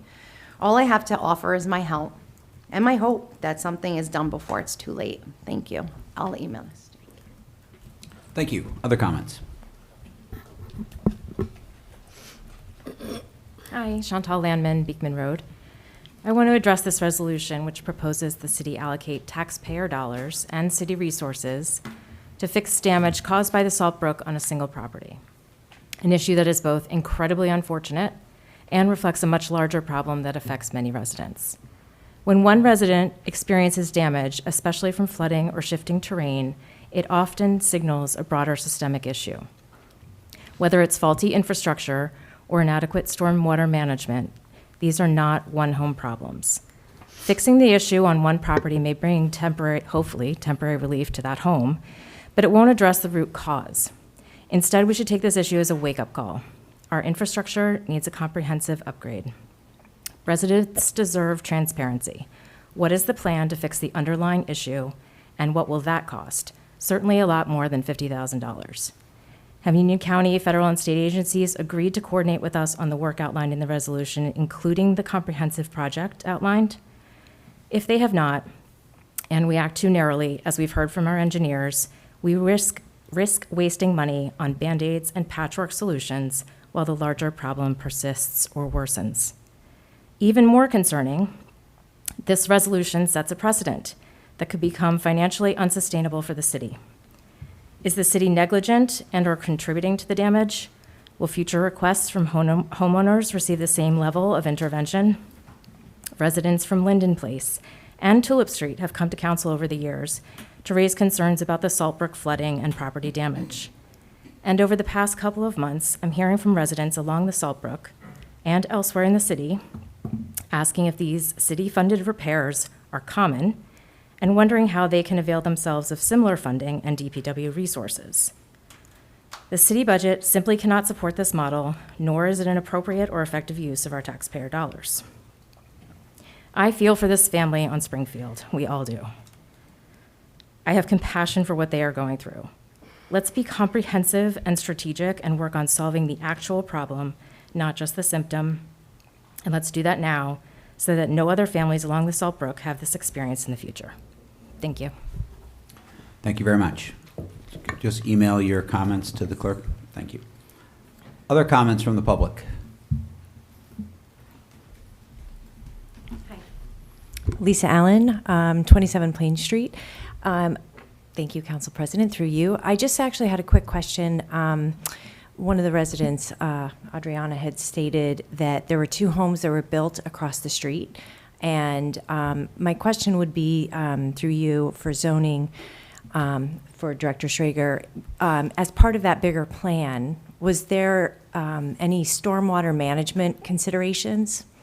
So when the houses went up, we know that the stormwater drain is right across the street, and the pipe that's owned by the county is falling apart. So potentially, was there any consideration for that? And I just want to say that in terms of symptoms and flooding and issues like that, I do feel as though the symptom is overdevelopment. And I think we all, it's like this unstated thing. I mean, we're kind of stating it most of the time, but we're not really saying truly that as a community, we really need to start thinking about how does overdevelopment affect our community because there's more rain, there's more extreme weather, and if our stormwater drains can't handle all the water that's being produced, and we just keep adding homes, our sewage can't handle it. It's constantly, this is actually the third time I think that Constantine, I could be wrong, but I feel like it's the sewer, this is the third time over several years that it has failed. And so it was just interesting, Councilwoman Hamlet, that you had asked if it was because of the rain. So I'm just curious about the stormwater, and just wanted to say that overdevelopment is a huge concern. Thank you. Other comments from the public? All right, comments from council. Oh, go ahead. Councilman Pulowski. So I agree. Development and overdevelopment is a big problem. And to put it simply, when we continue to overdevelop, build bigger houses than the town was designed for, we're adding roof area, and we're losing permeable ground. The result is more and more and more water goes into our storm sewage system. And it overtaxes our storm sewers. And, one of the results has been the deterioration of the salt brook. Now, if you go down to the salt brook and walk up and down it, you can see on both sides of it, the roots for all these trees and fallen trees. The brook itself is washing away land, and something absolutely has to be done about that. I think that's more of a Army Corps of Engineer, state, county issue, but what's happening at the residence that we're talking about tonight is the result of a broken county pipe. And that pipe keeps breaking more and more, and every time it breaks, the surges of stormwater that come through it break away land, and then when the salt brook overflows, and I've talked to many residents who live on the salt brook, and they have confirmed that over the past 30 years, the levels continue to rise. More and more of this dirt washes away. Now, the particular residence that we're talking about here has lost 50 out of 75 feet of their backyard, something like that. And, the county is refusing to fix their pipe until we stabilize the land. And, if we don't, in 10 years, her house will be in there, and then it'll be Springfield Ave. But even once we do stabilize it, she's not going to get most of her property back. And that's a shame. And that breaks our hearts. But we do have to, and I don't know if I'd call this a Band-Aid, I think I'd call it a tourniquet. We have to stop this now, and then we also do have to do something as we continue to develop. And there are other big developments proposed for that side of the street, and that's where the stormwater goes. It goes right into the salt brook instead of into the ground where most of it's going now. So I support this, and I just wish we could have done it sooner. Councilwoman Hamlet. Thank you, Council President. I would say that this is something none of us take lightly. I'm sure the headlines tomorrow will be that the City Council is helping an individual property owner. The good news is we have an excellent city solicitor who always seems to lead us in the right direction. And the legal advice as well that we've been given as a council. Some may argue that Salt Brook stabilization is about fixing private property. But New Jersey law, especially the Supreme Court's decision in Posey versus Bordentown Sewage Authority, makes it very clear that if a dangerous condition starts on public land, or with, as we can see in this case, the storm pipe from the county, makes a dangerous condition, starts on public land, and foreseeably harms private property, the city can still be held liable. In other words, we can't ignore erosion or collapse just because it crosses a property line. If we know that municipal stream banks are failing and doing nothing leads to damage, that's a legal risk that we have to take on. It's smart stewardship, and it's good risk mitigation.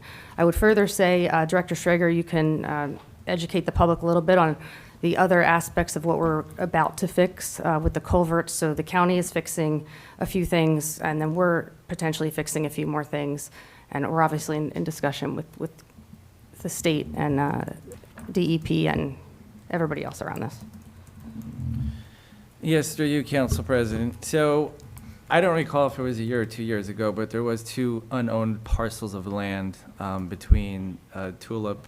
It goes alongside Tulip, but it starts at Ashland and goes through Linden and Oakland, which the city did, I'll use the word inherit, but it was just basically when it's a defunct owner, we took ownership of those properties, which essentially just, the only thing on the property is the salt brook. So in that area itself, we are currently permitting just to get those, get desnagged, to repair the walls that are in there, just to basically extend the life of the culvert and the salt brook in that location for the first 2 blocks.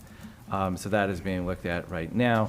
Otherwise, downstream, we do have plans at the Division Avenue Bridge, which is more just to stop trash from, well, it's trash rack, but it's really just to stop some of the vegetative debris that winds up down there after a storm. So we do have that permitted. We're working with the county. Otherwise, the property up along the stream, we only have 1 small parcel, which we've removed some trees from, but that is all we've done there. Thank you. Other comments from Council council? President. Yes, Councilman Boyer. So, I don't know if folks understand the magnitude of this, but let me give it an illustration. If it was 4th and goal, I'd kick a field goal. That's how much land Mrs. Alicone's lost. I mean, it is dramatic and it is scary. However, as much as I feel for the resident, and yeah, you know what? I'm concerned about residents. I am. I'm actually elected to represent them. And by doing so, I'm also here to represent the city and make sure that the city doesn't have liability. Now, when we talk about the stream and this issue was here 3 years ago. I mean, I remember when I was running for council and I came up here and I was saying the same thing to the council members up here and nothing happened. And even years before that, I'm hearing the stories about how this was an issue. And this is when the resident had 20 more yards in her backyard, right? And now it's like at a point where something's gonna happen. And I don't wanna be the one sitting up here talking about, man, we should have did something when the house falls in the creek. Who wants to be sitting up there explaining that? Now, as much as I care about Adriana and her family and the backyard, this is not about that. When we talk about the county pipe, people are saying a pipe. There is no pipe there. We're talking about a pipe that doesn't exist at all. It's upstream. It's like 20 yards upstream. It's not even there. So the water just comes out and it just floods. And actually, the last storm, I've seen a video, it creates a swirl. I mean, it had to be like 5 feet, right? So imagine a little kid, and kids play in that salt brook. I grew up here. I used to play in the salt brook, right? Imagine a little kid get swept away in a storm or something like that. Then we'd be up here talking about a different story. While the city is not currently liable under Tort Claims Act, it risks liability if its infrastructure contributes to ongoing damage. If we knowingly ignore a danger, or if it blocks necessary repairs, which if we don't pass this, could, because the county is saying, we're not gonna fix the pipe until you stabilize that area. So I know people will say, yeah, we're concerned about the resident's property. It has nothing to do with that, actually. It has something to do with the liability that the city will incur if we block the necessary repairs that need to happen, which is the county pipe. This is our responsibility to protect the city. And we shouldn't make it anything else about that, because if it is, it's politics. Let's not always be political. This is something that we need to do. And I've been raising a flag about this for almost 2 years now. Let's say 3 almost. And again, I don't want to be up here talking about, man, we should have did something when the house falls into the creek. Man, we should have did something when the kid drowns. That's not the conversations that I want to have for $50,000. Thank you, Council President. Thank you. Other comments? Just very Yes, briefly. Councilwoman Toth. Thank you, Council President. I am very concerned about the optics of looking like we're doing something for one resident, but because of the potential liability, I feel compelled to support this resolution. Thank you. Other comments? Councilwoman Hammond? Would it be okay to have our city solicitor just opine on this topic? Briefly? If you'd like to, sure. Would you mind just talking a little bit about the city's liability? Well, there's an easement that runs across this property. Oh, I'm sorry. There's an easement that runs across this property that the county has a pipe. The pipe takes runoff from county roads that you have to get that water off the road to make sure that the roadways are safe. If water accumulates on roads, you can either have ponding, which is dangerous for cars, or even more dangerous in the winter, ice. It's dangerous for pedestrians and automotives. So the pipe, which is taking water runoff off your roadways into the Salt Brook, that has to be repaired.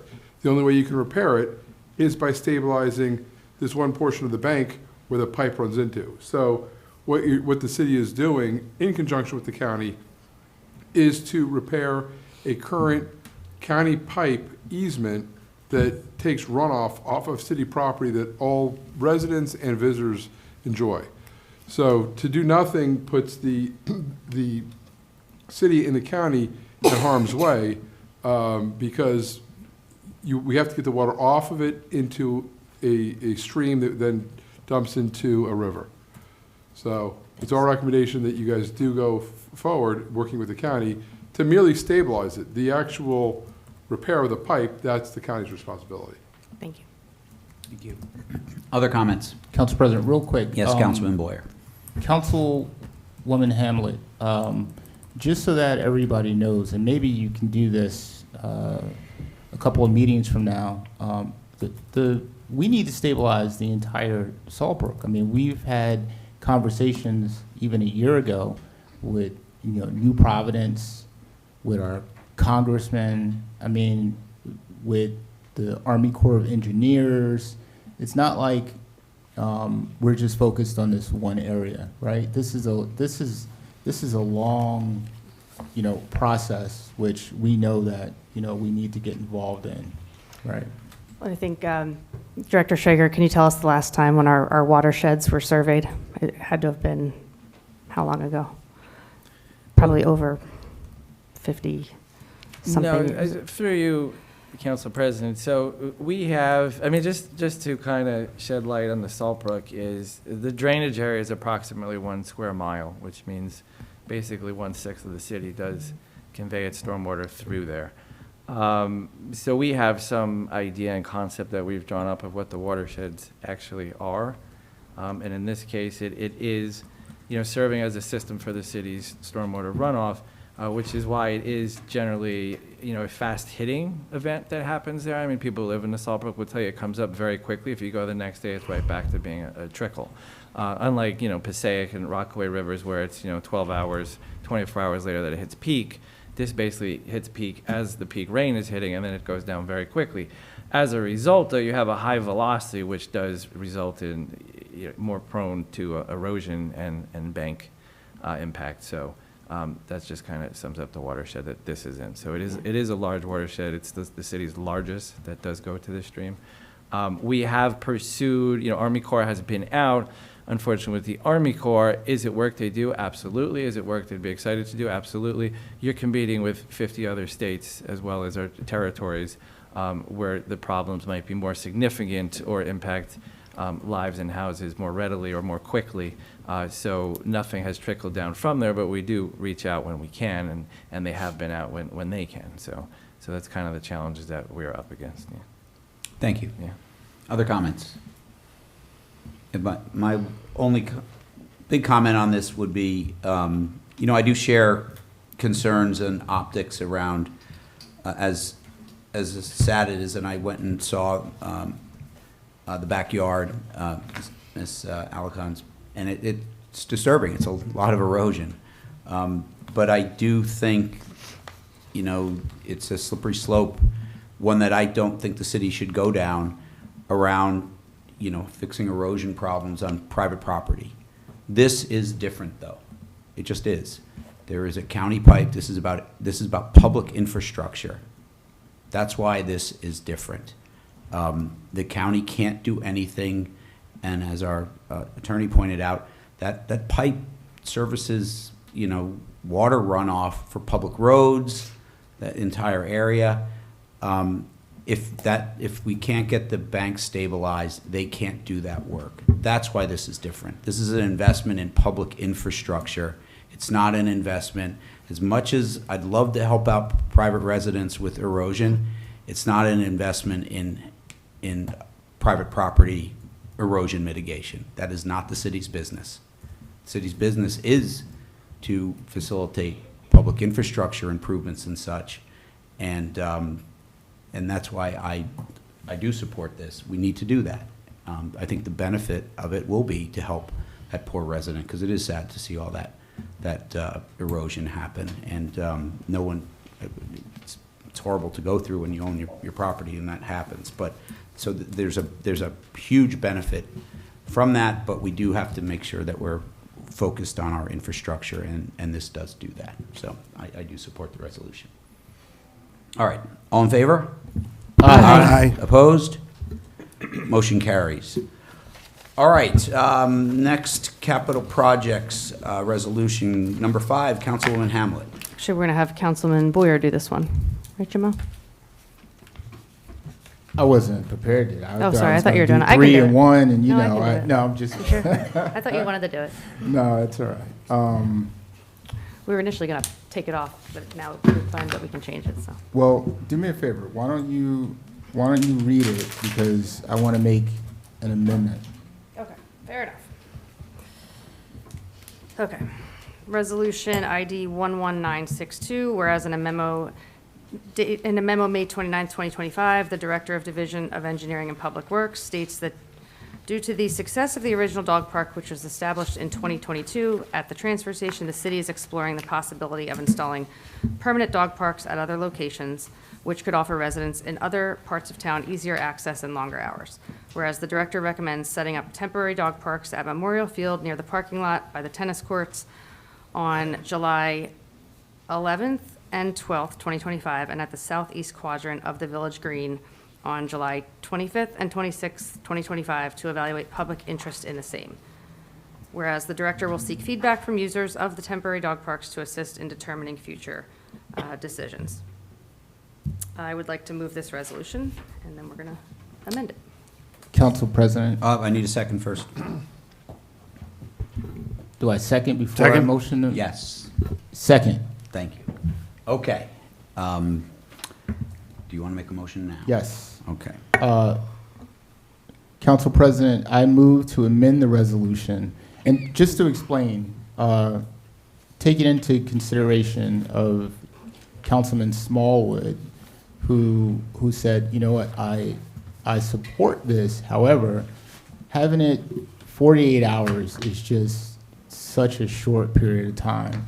And also, I don't necessarily agree with where it was going to be placed in the Village Green or in Memorial Field.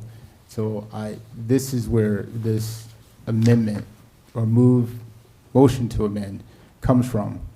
So I move to amend the resolution to modify the event duration and location details so that the event may be held for up to 2 weeks with a designated location to be determined at Memorial Field and the Village Green. The original fixed dates and locations was July 11th, 12th, 2025 at Memorial Field near the parking lot by the tennis court, and July 25th through the 26th, 2025 at the southeast quadrant of the Village Green. would be replacing that accordingly. So just to recap,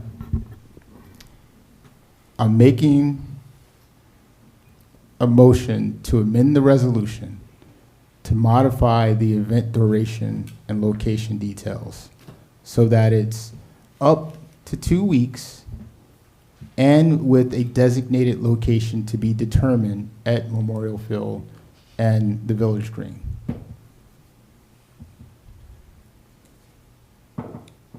I second your motion to extend the time and allow for greater flexibility in the specific location at those two general locations. The only thing I would say is it the director who will make the determination for where these things would end up? Well, I think we say the director because our city engineer is, the SME of it, but I think the council would like to put their 2 cents in here to say, hey, we think this spot may be good or not. Now, Council President, are you alluding to the fact that we should say that the director will work with council officials to determine a designation, or? Well, I think the public should know how these decisions are being made, right? I mean, right now, the public knows these were where they would be.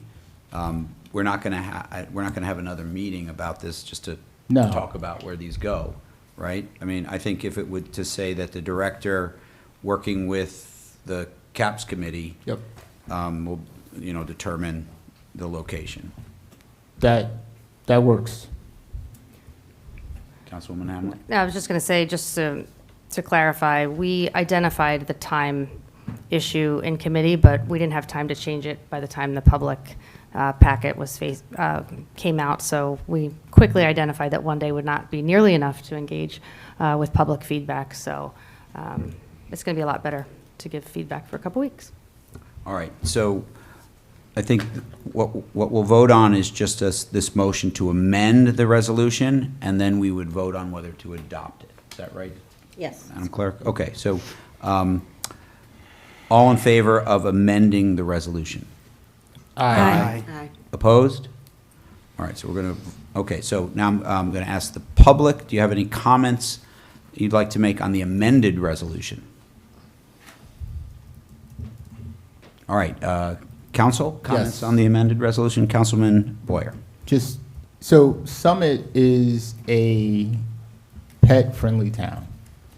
I mean, this may be anecdotal, but like 80% of people in Summit have dogs or a cat. This is a no-brainer, and the master plan calls for our village green to be a place where we commune, where we get together. What better area to walk your dog and get a cup of coffee and sit on a bench and talk to your neighbors while your kids are playing in the playground? This is Summit here. This will bring people to our town, for our local businesses. And I mean, this is such a great thing for this town. And, I support this wholeheartedly. And hopefully we can get the dog waste dispensers going up at some point too, right? The mayor's probably laughing at me right now. But yeah, I think this is a great thing for our residents to get together and meet each other, and meet people you've never spoken to before, because who doesn't like talking about what kind of dog you got? What kind of dog is that, right? Like, yeah, So, yes, thank you, Council President. Other comments from council? Councilman Pulowski. Thank you. Right now, we have a dog park down at the dump, and it's a great dog park, and there's never anybody there. I really only ever get to go on Saturdays because it opens too late to go before work during the week, and it closes too early to go after work during the week, and it's not open on Sundays. So I don't know if we can spare the space in the middle of town, but I think this is a great idea to give it a shot. Another spot that I've been eyeing for a dog park is by the train station where that gigantic hunk of metal is. Forgive me if anybody loves that piece of art, but I'm ready to get rid of it and put a dog park right there. So I'm looking forward to seeing how this works out. Other comments? Madam Mayor. I would just like to make sure that when this happens, that we get feedback. So public, residents who use the dog park, please let us know how you like it. And definitely try both locations so you can weigh in on which one's better.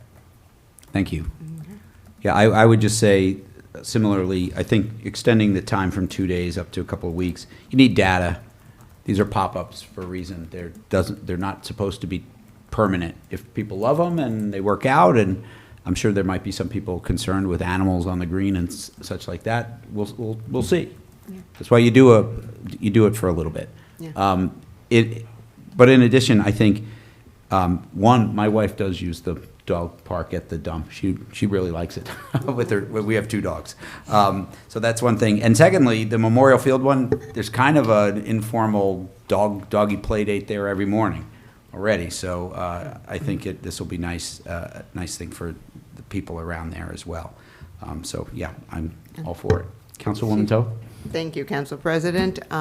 We are all dog lovers here, and as we've noted, dog parks allow for great community engagement. However, I don't think they're appropriate everywhere, and specifically, I'm concerned about dog parks close to playgrounds where there are young children who are often afraid of dogs.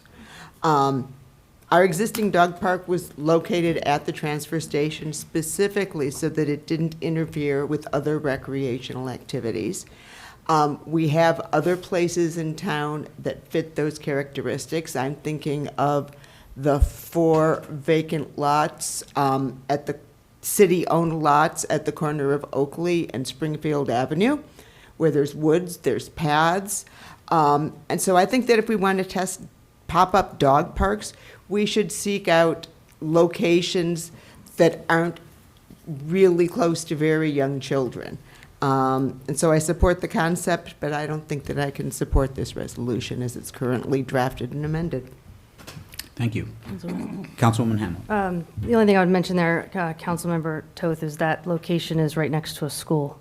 On the playground is right near a school where you're suggesting. So, yeah, I guess that had occurred to me when it was only a 2-day. Oh, right, okay. Okay. Other comments? And Council President? Yes, Councilman Boyer. I can 100% agree and assert that at the city dump, there are no other recreational things happening there. So you're absolutely right, Councilwoman Toth. All right, all in favor? Aye. Opposed? Nay. Okay, motion carries. All right, capital projects number 6, Councilwoman Hamlet. Thank you, Council President. I'm going to ask to bundle 11933, 11932, 11931, 11930, and ask Director Schrager to give a brief. Today we spent a lot of time going over these projects, and he did it with his computer, and I thought it would be really helpful for the public to hear it from him rather than me reading 4 resolutions. So would that be okay, Council President? Yeah, just so for the public, these are all about submission for grant applications. Is that correct? Correct, yes. Yeah, so Director Schrager. Thank you. Through you, Council President. So the state of New Jersey through NJDOT does solicit grant applications at this time. They are all due July 1st. Unfortunately, our council meeting is July 1st, so we have to do them at this meeting to get the resolutions for the projects we want. It is not just a carte blanche sort of wish list that you can pick. They have to be projects that meet the requirements of the program, and specifically, so there's, let me just see the order. So we'll go in order. Is the first one is Safe Streets to Transit program, where that specifically details that it's within a certain radius of your transit hub, or it could be a bus stop. So for us in the past, we have done projects that center around our train station, which also overlaps then with our transit village and program, which is separate. So, but this year, what we are seeking is what we have called the Safe Streets, the River Road Corridor Bus Access Connectivity Project. Used a lot of words, hopefully to get some appeal from DOT. But the intent is on the north side of River Road, you do have 2 bus stops. One has an actual bus shelter. It's usually behind the overgrown elephant grass that is over there, but access to them is limited, but it also highlights that Chatham Road itself, there's been, much request for sidewalks there. It's kind of chopped up going down to DPW. So for this grant here is really just looking for ways to calm traffic on River Road, increase the sidewalk network, and provide access to those bus stops. So that would be the first grant application. The second application is the Transit Village program, which the city center is a designated transit village. This is somewhat competitive. I believe there's only $1 million available for the, don't quote me, maybe it's 14 or 18 municipalities that are transit village designated. Summit happens to be one of them. We have received grants before to improve the village green. With the 4 phases being done there, we'll take another shot at what we're calling the transit village, the accessibility and mobility enhancement project around the village green. So what we have here is we're doing the Maybe Playground, which is fully inclusive. However, we don't have any accessible parking spaces adjacent to it. So we'd be looking to increase ADA accessibility throughout the southeast quadrant, which is where the Maybe Playground is, as well as in the YMCA and library lot, which needs some ADA upgrades. And all of these projects at the Village Green didn't focus much on the perimeter sidewalks, the larger ones. Some of those are nearing their life and need to be replaced. So we will incorporate that as well as additional pedestrian safety measures. And we're also going to lump in the bike shelter, which should be open shortly, just to improve accessibility there, even because we're utilizing the existing sidewalk network there. So it could be a little tricky to get access to it, but as that grows in popularity, we hope to increase that through this grant. And then the final 2 are their standard local aid grant submissions, which the DOT continues to, as of last Wednesday, always recommend that you apply for 2 and you prioritize them. In our history and other colleagues I have in other towns, they've never awarded to your, I'll say smaller towns, but outside the 100,000 population cities. So we do always apply for 2. For these grants, though, the projects generally need to be a little more, have traffic volume, so you're not going to just do a routine paving program. You'd look for roads that connect to other county roads, service schools, businesses, parks. So, it does reduce the list we have. So we don't typically apply for the worst streets we have because it just may not qualify. So this year we do have as a priority 1 is Bryant Parkway. And that neighborhood, we would do Edison and Mead, whose pavement is coming up on the, its life is nearing its end. So we'll try to get ahead of it there. There has been, requests and discussions of sidewalks and traffic calming measures on Bryant Parkway. And then as a number 2 would be DeForest Avenue. Again, that's pushing over 10 years since it's been paved, but now we have, renewed interest in potentially bike lanes and other traffic calming and pedestrian safety measures that we would put there. As I said, we typically apply for 2. We have never got more than 1, and 90% of the time we get our priority 1. So I think that's a brief summary of the 4 grants we have. Great, that was excellent. Yes. Thank you, Director Schrager. Okay, do you have anything else to say? No, I would just like to thank Director Schrager and his team. When I sat down in the last week or so to inquire about these projects, just the knowledge that he has around what else needs to be fixed in Summit is phenomenal. And he makes a great point. We're making maybe ADA accessible, but the perimeter sidewalks aren't accessible, and we don't have enough ADA spaces at the library. And if you look at down near River Road in Chatham, one woman I think was killed last year down in that area. That Chatham Road area, there's a lot of businesses and there's no sidewalks. And I just wanted to give kudos to you and your team for just identifying what really is needed, because it would have taken all of us, a longer time. So, great job with all these. And I would say City Administrator Baldwin, we would just have to highly motivate Millennium to make a really good sales pitch for these, because these are really exciting projects that I think we really need, so thank you.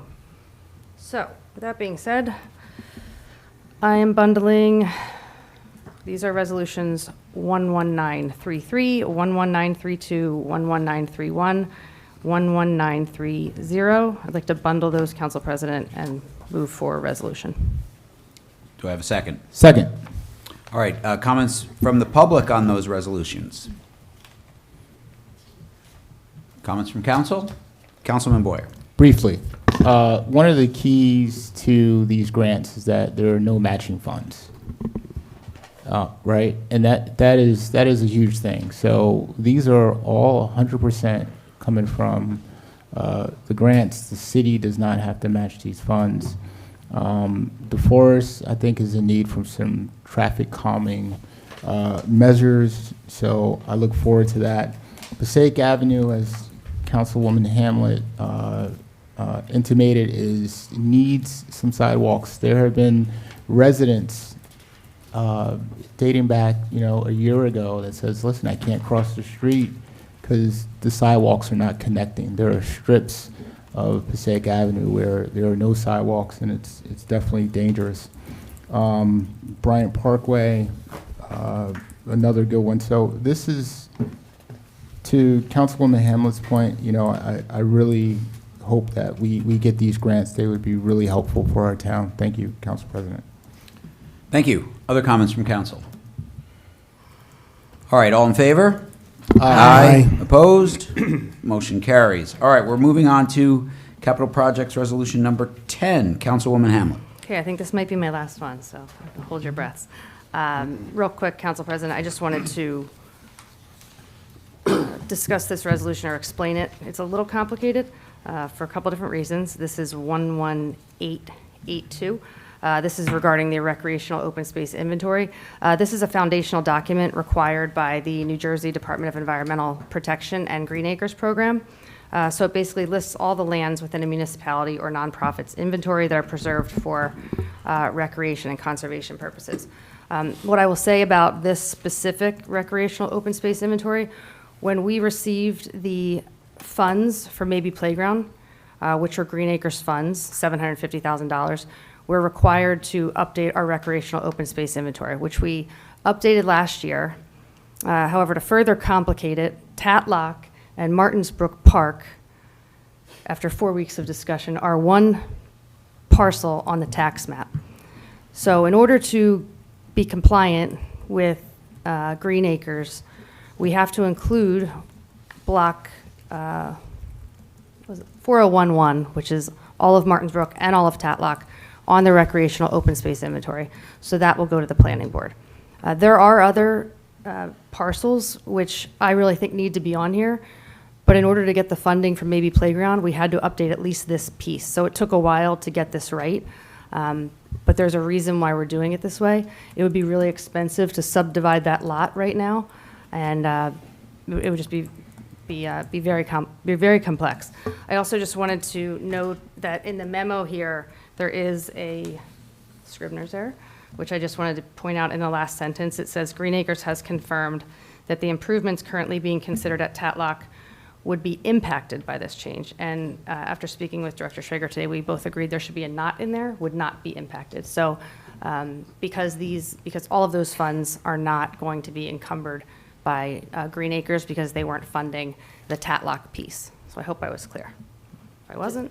For the record, though, that language is not in the resolution. Correct. You're voting Yes. on the resolution. Yes, I know. I just want to say I just want to correct the record for the memo. Okay. So with that being said, this is resolution 11882. Whereas in a memo from the Director of Division of Engineering and Public Works, he advises that the Summit Recreation and Open Space Inventory, the RASI, was previously revised by the Department of Community Programs on February 20th, 2024.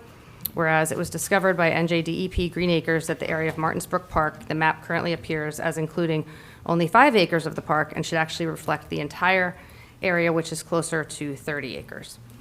Therefore, resolved by the Common Council of the City of Summit, the RASI lists reflect the full acreage of Martinsbrook Park, which is closer to 30 acres, The mayor is certified, authorized to sign the certification confirming that the Rossi list has been updated and will be sent to the planning board for review and signature. I'd like to move the last resolution. Second. All right, comments from the public? Comments from council? Councilman Boyer. Director Schrager, I'd like to, since this Rossi expands the coverage of potentially the New Jersey Department of Protection, their authority, would we have to get NJDEP involved if we wanted to, let's say, build a Tatlock or do anything at Tatlock, parking or any kind of modifications down there? Will this kind of prevent us from doing things without oversight of the government? Well, through you, Council President, it's we have confirmed through them that a lot of the uses that have been proposed, well, actually all of the uses have been proposed, whether it's field restoration or a new concession stand or parking lots, all support the purpose of recreation and the uses that are approved through the Green Acres program. The caveat would be if you're actually accepting funding from Green Acres, there might be some different rules and regulations put on the things you build, but they have confirmed, verbally and in writing, so any of those improvements that have been kicked around for the last, 20 years at the facility, from field house, et cetera, can still be proceed as planned. So, yeah. That is excellent. And although I know a couple of members of the NJDEP, they came right down to the Saltbrook to take a look at it, and they were like, yeah, we'll give you permits. I know how difficult it could be if you wanted to do something and, they were involved. And once again, NJDEP, I love you. I'm not saying that, I'm just throwing it out there. Thank you. Yeah, if I could, just to follow up, you wouldn't need permits. You might still need permits depending on what you do. There's the Martins Brook there, but you wouldn't need an actual permit to do work on Green Acres land. You would just need to follow the rules and guidelines of Green Acres. So, yeah. Perfect. Other comments? Just one. Councilwoman Hamlet. Just one quick one. I just want to thank David Guida. I think I might have sent him 50 questions about the Rossi in the last couple of weeks. So thank you for dealing with all of our questions. We really appreciate it. You did a great job. We really just wanted to double check and make sure that there weren't any unintended consequences of putting something in the Rossi that we weren't aware of. And thanks to our city solicitor and his team for giving us that feedback as well. And I would say thanks to Director Schrager. We actually went in and looked at all of the tax maps today, or a few of them. It was really interesting to see how old they are. So thanks for going through that. It was really cool. Thank you. Other comments? All right, all in favor? Aye. Opposed? Motion carries. All right, capital projects number 11, Councilwoman Hamlet. I'm going to have Jamel do this one. Thank you, Councilwoman Hamlet. I am honored to read this one. This is ID number 11990, appointing a Housing Authority member. I am honored to recommend Georgette Barnes for appointment as Commissioner to the Housing Authority. Ms. Barnes brings an extraordinary blend of financial expertise, executive leadership, and deep-rooted community service. Precisely the qualities needed for principled and effective housing governance. With over 4 decades of experience in banking and currently serving as the Vice President of Retail Private Banker at PPAC. Thank you, Councilwoman Toth. PPAC Private Bank and Trust. Ms. Barnes has demonstrated a unwavering commitment to ethical leadership and customer trust, and her distinguished career in banking management will definitely spill over to housing oversight. And her qualifications, this is key, extend well beyond the private sector.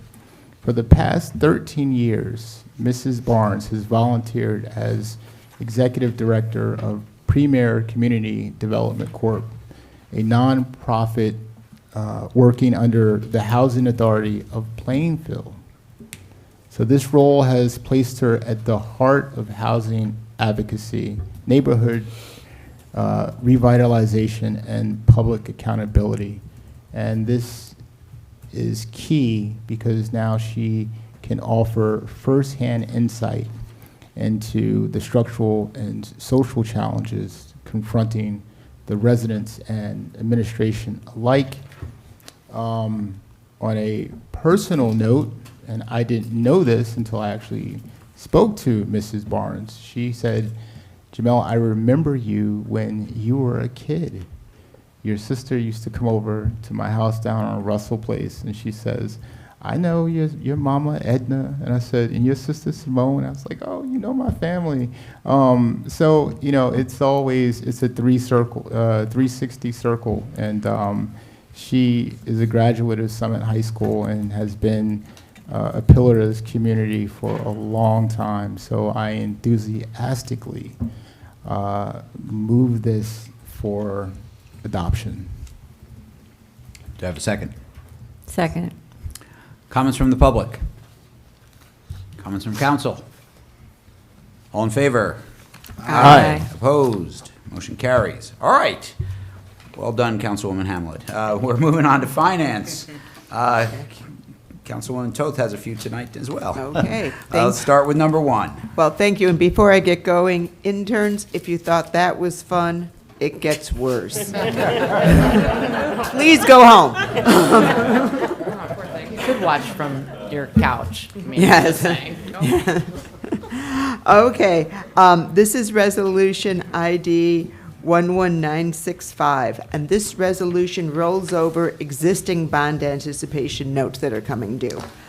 City Administrator Baldwin and Finance Director Kobliska plan to join them to the recently approved 2025 capital projects and create one long-term bond issuance so that we can obtain the best terms possible. But in the meantime, the city must pay off $13,430,100 of notes coming due, and this resolution just does just that for the short term. I move to adopt this resolution. Second. All right, comments from the public? Comments from council? All right, all in favor? Aye. Opposed? Motion carries. Finance number 2, Councilwoman Toth. Thank you, Council President. And we're going to bundle resolutions 11937 and 9911. I typed too many 11991. numbers. Yep. Typed too many numbers in there. But these bundled resolutions follow our recently adopted salary ordinance. And the first one, 11937, provides for salary increases for long-term, non-union employees who have topped out on their step increases. And the second, 11991, authorizes salary increases for employees due to step and/or longevity increases as of July 1st. I move to adopt these bundled resolutions. Second. Comments from the public? Comments from council? All right, I would just say on the effective January 1st, so this will be like back pay, right? Because there's calendar year. Yeah. So, because we don't adopt our budget until, was it May this year? Beginning of May? These employees are all owed some back pay, so it'll be a nice little summer present for them. All right, all in favor? Aye. Aye. Opposed? Motion carries. All right, finance number 4, Councilwoman Toth. Thank you, Council President. This is Resolution ID 11970. And earlier this evening, we heard the presentation from Lisa Hibbs on the Government Energy Aggregation Program. And we have previously passed an ordinance to join the Garden State Community Energy Cooperative, the entity through which we hope to bring our residents lower electricity costs. And the next request for proposals is being prepared. As Ms. Hibbs described, to join in this round, we must complete and return a participation form by June 20th. That's Friday. So joining in the RFP doesn't require us to accept the results, and we're only going to do so if there's a savings to our residents of at least 5%. So this resolution will authorize us to participate in the RFP. I move to adopt this resolution. Second. Comments from the public?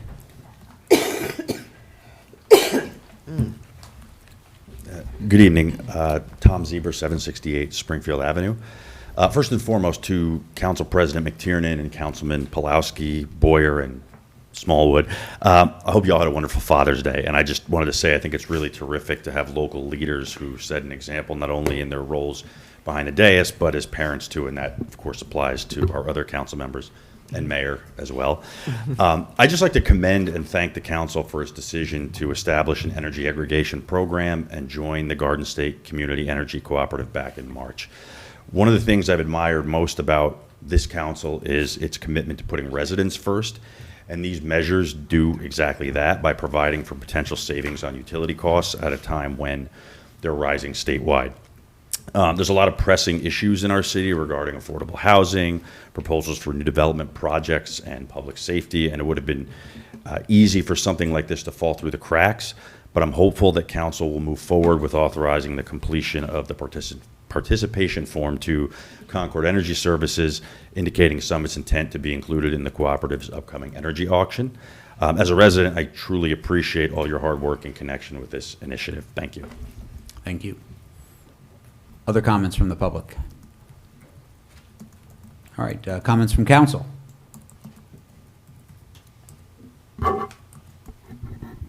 Councilman Pulowski? Yeah, I do think this is a good idea, and I just wanted to, Councilman Smallwood's not here today, but he was the driving force behind this, so I wanted to just thank him, if he's watching out there somewhere. Great. Other comments? Yeah, I would also like to thank Councilman Smallwood. He pushed this. I know this came up several years ago, and when I was first on council, and the numbers didn't make much sense after a little while. But yeah, I think this is great, and these are the things that I think I will commend the state legislature for passing this. This is a while back, a dozen years ago or so. It is a way that municipalities can aggregate and have buying power. And so this was a very, very good idea to put some municipalities on par with our utilities. So I support this because life is expensive. When we can save some money, it's worth doing. So, okay. All right, all in favor? Aye. Opposed? Motion carries. All right, finance number 5, Councilwoman Toth. Thank you, Council President. This is Resolution ID 11973. And Summit Downtown, Inc. has historically been a party to Summit's insurance coverage for its downtown events. And in the past few years, Summit's risk management requirements have become burdensome for SDI. Specifically, our risk manager has begun requiring certificates of insurance from all performers and other vendors at least 2 weeks before an event takes place. And although SDI does obtain those certificates, getting them 2 weeks in advance is a challenge. For instance, some of the cars that showed up yesterday, cars of croissants, they drove in with the insurance certificate. And so to that end, SDI has purchased its own insurance for events, naming the city as an additional insured. And this solution eases the burden on SDI staff while still meeting Summit's risk management requirements. And because of this change, Summit is removing SDI from its own insurance coverage.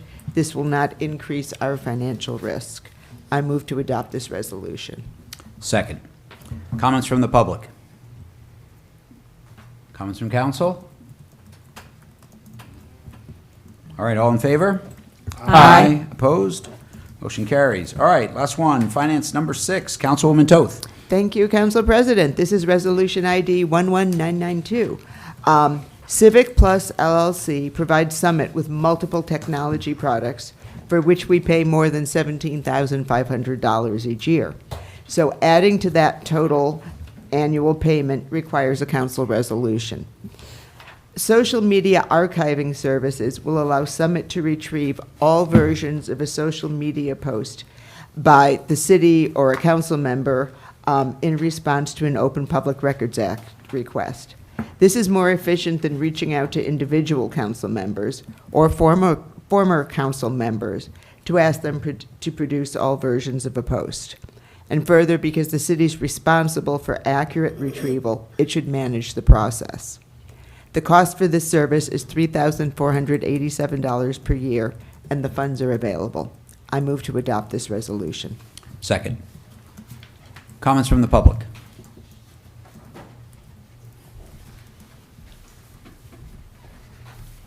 Lisa Allen, 27 Plain Street. Through you, Council President. I'm just curious, when you said a council member's post would be retrieved, if that is from their personal Facebook page, and/or would it be oftentimes council members will set up or establish a council page?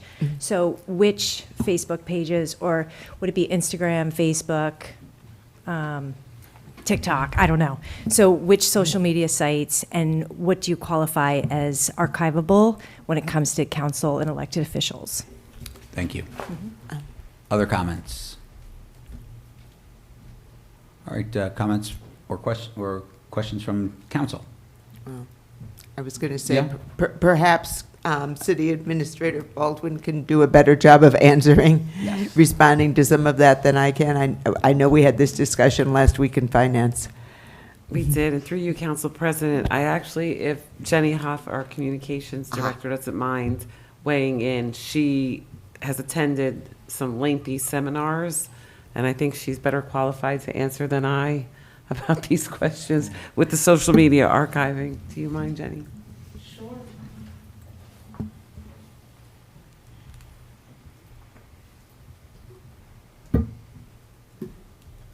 All right. So specifically, what would you like to know about the social media, like why it's necessary? Because we talked a little bit about it at the Well, committee I meeting. believe we had discussed that it was both individual pages if city business was discussed and council pages? Yes, so it would include public council pages that are used for council purposes to talk about city issues, and also for our own pages, both through police and city and the Department of Community Programs. Yeah, so all of those. If a council person has a separate personal social media platform where they talk about their dogs and stuff Yeah, like no, that, no. that doesn't fall. No, this is just for the public-facing pages. On our city website, right, Jen? No, this is for city council members, their own public pages when they're in office, where they put city information out there as well. It's all public information once it's put out there if you discuss city business and you're an elected official. But it So- would also include Instagram and Yes. other social media Yeah, sites. all the ones that they have access to. So I believe it's Twitter, Instagram, and Facebook. Council President? I have one question. So currently, and then. Yeah. Currently, so the way it would work now, since we don't have this service, if we have something that's OPRAD, that would then, the clerk would reach out to the council member and then would have to then retrieve all that information. Is that how we're doing it Yeah, that's now? how it works. Okay. Yeah, it's And so just- this will all be automated then? Yes, automated. And it was, if somebody changes their comment later, even somebody who comments on your page, that they go back and edit it, the original comment is still accessible through the search, which is important because right now, through the normal archiving system from the social media, if somebody changes a comment that they made on your page, you can't find it later. So it would give you kind of a second-by-second snapshot of everything that's on there. Yes, Councilman Boyer. That was actually my question. Do you also archive the comments, not just the elected officials, but also the public? Everything that's on that page, it's like this meeting here, kind of considered. So any comments that we make here or anything, it's now public record. I will say, I think I put in the quote, was an add-on, which would save you a lot of time, which is, it would be a public-facing kind of portal on our website, so people could just search for it themselves through the archive system. So if they wanted to find something, they could actually just find it themselves. Council President, may I? Yes, please. So, Jenny, do the council members have to have a link on the home page in order to be archived? How do they connect? What they'll do is they'll connect it to the administrator of each page, and that email has to give them the right to be monitoring the back end of that social media page. So can I ask a quick clarifying question? Yeah. So, like Lisa Allen asked a question about whether something on your personal page, if on your council president's personal page, not his council president page, he discusses a city issue, then does that then become archivable? No, it won't be archived under this. So we Okay. wouldn't archive your personal pages, but I would recommend not doing that. Thank you. I would just Yes, Councilwoman Hamlet. I would just make one recommendation. I've been thinking about this for a long time. A lot of times we create, or at least elected officials create their council page when they start running for office typically. We may want to think about starting those pages within the city, because once we're off council, I don't know how that works. I don't know how often but I would think we might want to rethink that. Like, once we get elected, then maybe the city takes on that Facebook page as an umbrella underneath the cities. Because otherwise. No, I don't think necessarily. You will have your page. If you have a page where you just discuss city issues, like, hey, we passed this bill, and people make comments and stuff like that, it's fine as long as it's archived. People just have to be able to access it. It has to be public. It has to be open to the Right. people.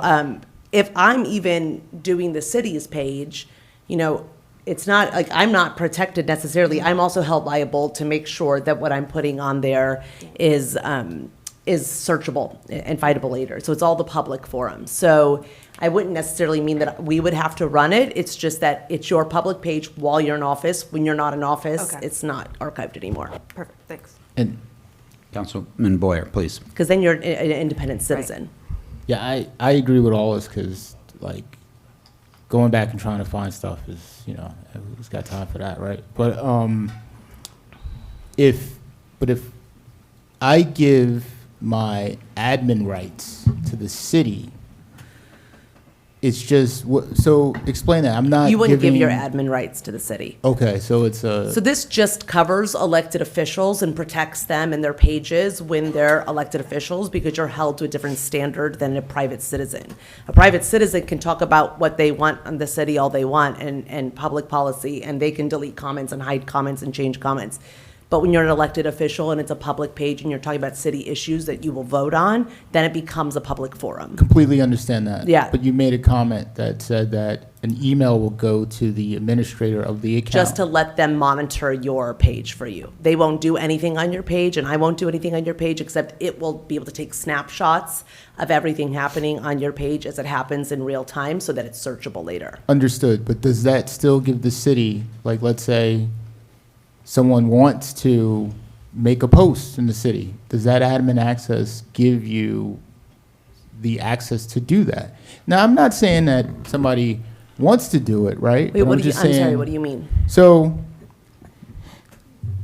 the administrator account, right? Would I be giving the city administrative access to my account? Okay, good question. Yeah, no, you wouldn't. And so this access wouldn't even be coming to me. It would be through Archive Social. They would basically send an email to whatever email is linked to that account, and say, do you give permission to Archive Social to be tracking this? Not even your personal messages. It's just everything that's public there, so that if comments, so I would have nothing to do with it. They can't post on your behalf. They can't do anything except monitor it. Got it. That's it. Okay. Yeah. It would be exactly as you do it now. It would just be that everything is tracked, so that if somebody comes and makes a comment and then that person wants to run for office later and they delete their comment, it's still it's still searchable. Completely understand. Just don't want to fall into with cyber events and everything else. We're all public elected officials. Don't want to fall into to the issue where, something gets posted, we didn't do it, and there's all this confusion about who did what. I mean, that would be a nightmare. Yeah, they wouldn't have the rights to So- post. They wouldn't even have the access to do that.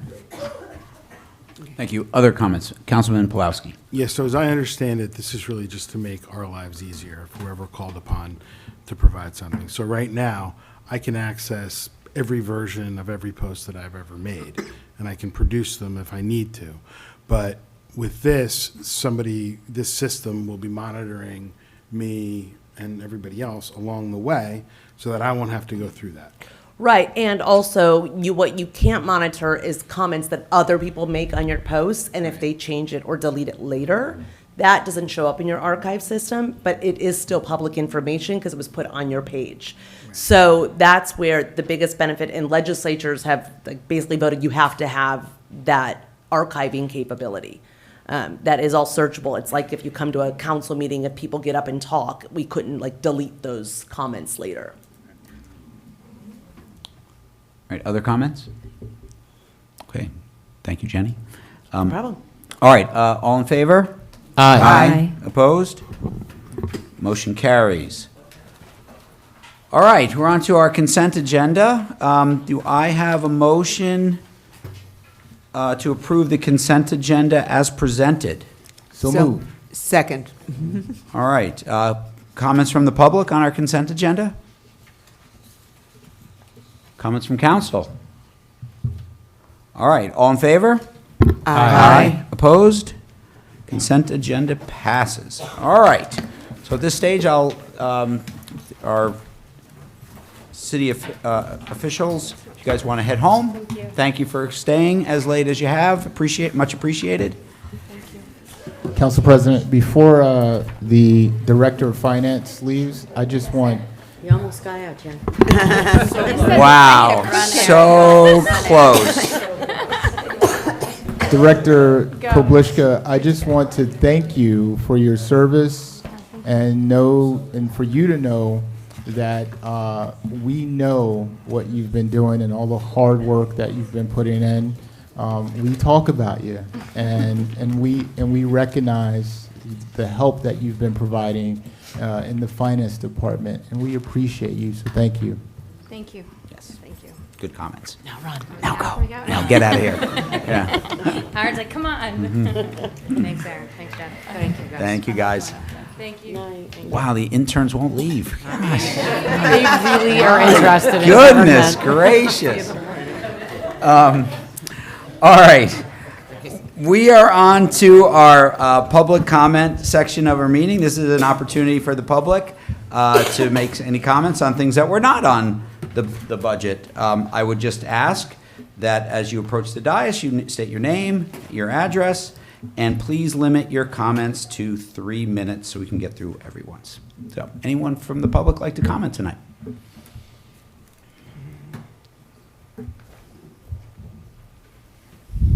Good evening, Jacqueline LaSaracina. I'm a resident of Summit.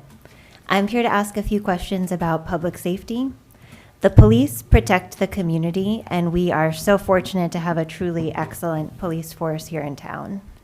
The police protect, and city leadership and the council communicate. They communicate to residents about public safety matters.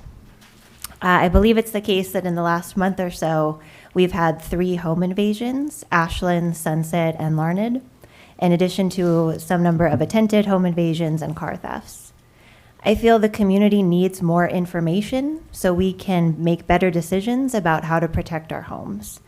I respectfully ask that council please share the following information and more, if available, from the last year, and this information should of course be anonymized and aggregated.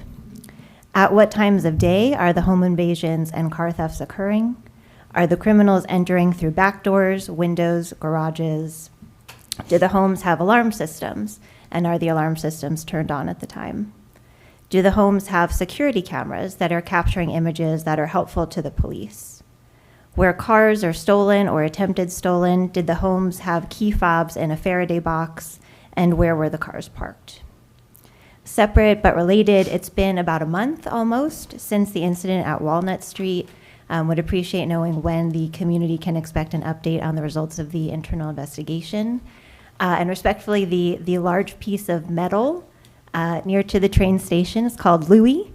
It was created by a friend of Summit, DeWitt Godfrey.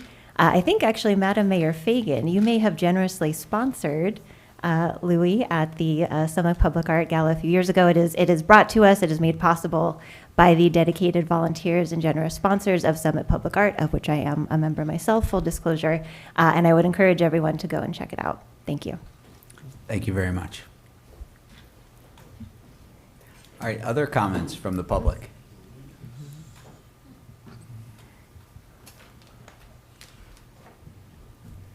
Okay, first off, you're not getting my name, you're not getting my address. I love that the youngsters hung around for this.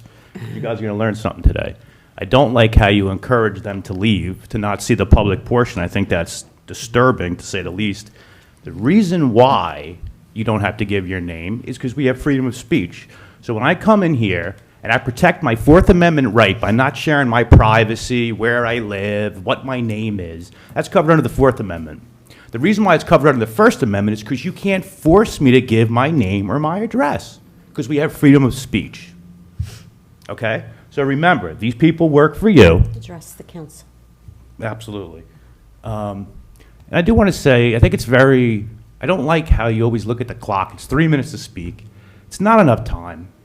6 minutes per month for the public to speak is not enough time. And after 2 minutes, well, the clock is not even on now, so we've messed that up.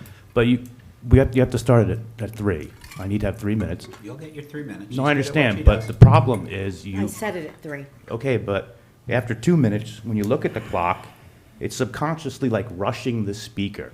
I'm trying to keep It's my time to track. talk, That's please. my It's my style, time to sir. I'm talk, sorry. please. But I need to see how much time I have, and now it's at 0. So who's keeping track of the clock? Your time is up. My time is up? No, I think it's. Oh, wow. Did My we time go is 3 up. We have to minutes? start the Would you clock like at me 3 to minutes, add please. some time? Add 2 minutes. Okay. And this is why they wanted you guys to leave, because they don't want to see this. They don't want you guys to see this. That's ridiculous. Oh, God. Housekeeping here, I'm telling you. It's what a boring meeting, too. I almost fell asleep, and thank God the ordinance wasn't passed when Councilman Boyer and Councilman Pulowski voted on the napping ordinance, the sleeping ordinance, because then the chief could have arrested me for falling asleep at this boring meeting. Wow. So, you know, if you guys have looked into me, you know who I am. Hopefully you've checked me out, and you should. You should do your homework. I don't come here, I don't come to towns, whether, it's not about political, I don't do left and right politics. I do right and wrong, okay? I was in Lavalette filming a meeting, as I'm doing right here. They asked for advance notice. I gave it to them. What they wound up doing? Arresting me. And you know who arrested me? The mayor. The mayor gave the order to have me arrested. You know who arrested me? His son, who's the sergeant. The other son is the chief of police. Is this pertinent I to am Summit? speaking. We Do don't not care cut- about I don't Lavalette. care if you care. It is my time to talk. You are not allowed to disrupt me. Robert's Rules of Order. Please, Council President. It's my time to talk. I'm trying to make a point that it's. Summit. I am trying to. No, I can talk about whatever I want. It's not about left and right. I don't care if it's a full Republican council or a full Democratic council. I've been at Edison, all Democrats. I'm known for bringing props to meetings. You know what they did in Edison? They banned the American flag because of me. They banned props because I like to bring props. So after hearing the stuff that you said last time, we're free to say whatever we want. That means we're free to say whatever we don't want. It was very disrespectful what you said last time. So I have a prop here. And this is a artificial intelligent magic 8-ball. I'm going to ask you right now, does Council President Mike McTurnan understand the constitutional core issues surrounding this? Got to give it a shake. Mike McTurnan is unable to understand constitutional protections. Thank you. His Your virtual time's up. Magic 8-ball loves to give long, precise answers. However, the answer in simple terms is no way. Thank you. Your time Even is up. artificial intelligence believes you don't understand constitutional Well, that's awesome. values. Thank you for your comments. Do better, do better. Come back next time. Oh, I will. Awesome. Any other comments from the public? Don't cut me off. Lisa Allen, 27 Plain Street.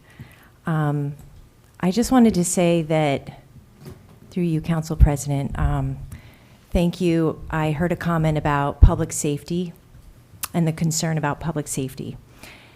Home break-ins and car thefts are one of your most important jobs.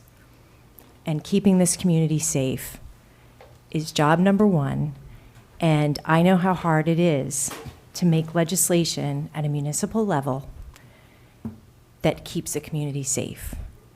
And so I'm glad that we're all in agreement in this room that we should have ordinances and various strategies to hopefully figure out how our homes don't get broken into. It is, my blood turned to ice the other day when Tulip had another break-in. So I want to say thank you for continuing to keep your eye on this.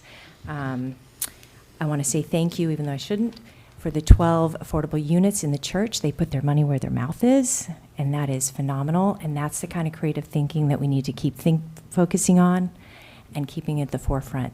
And thank you to the interns for being here. Thanks the city for supporting them being here. You're going to learn a ton. And I think this is absolutely the beginning of whatever career that you want. Public service is one of the most important things you'll ever do in your life. So thank you to the city for allowing this opportunity. Thanks. Thank you. Other comments from the public? Okay, we'll close the public comment section of our meeting and go on to council member comments and new business. Who would like to start? Councilman Boyer. Shout out to Mr. Anonymous.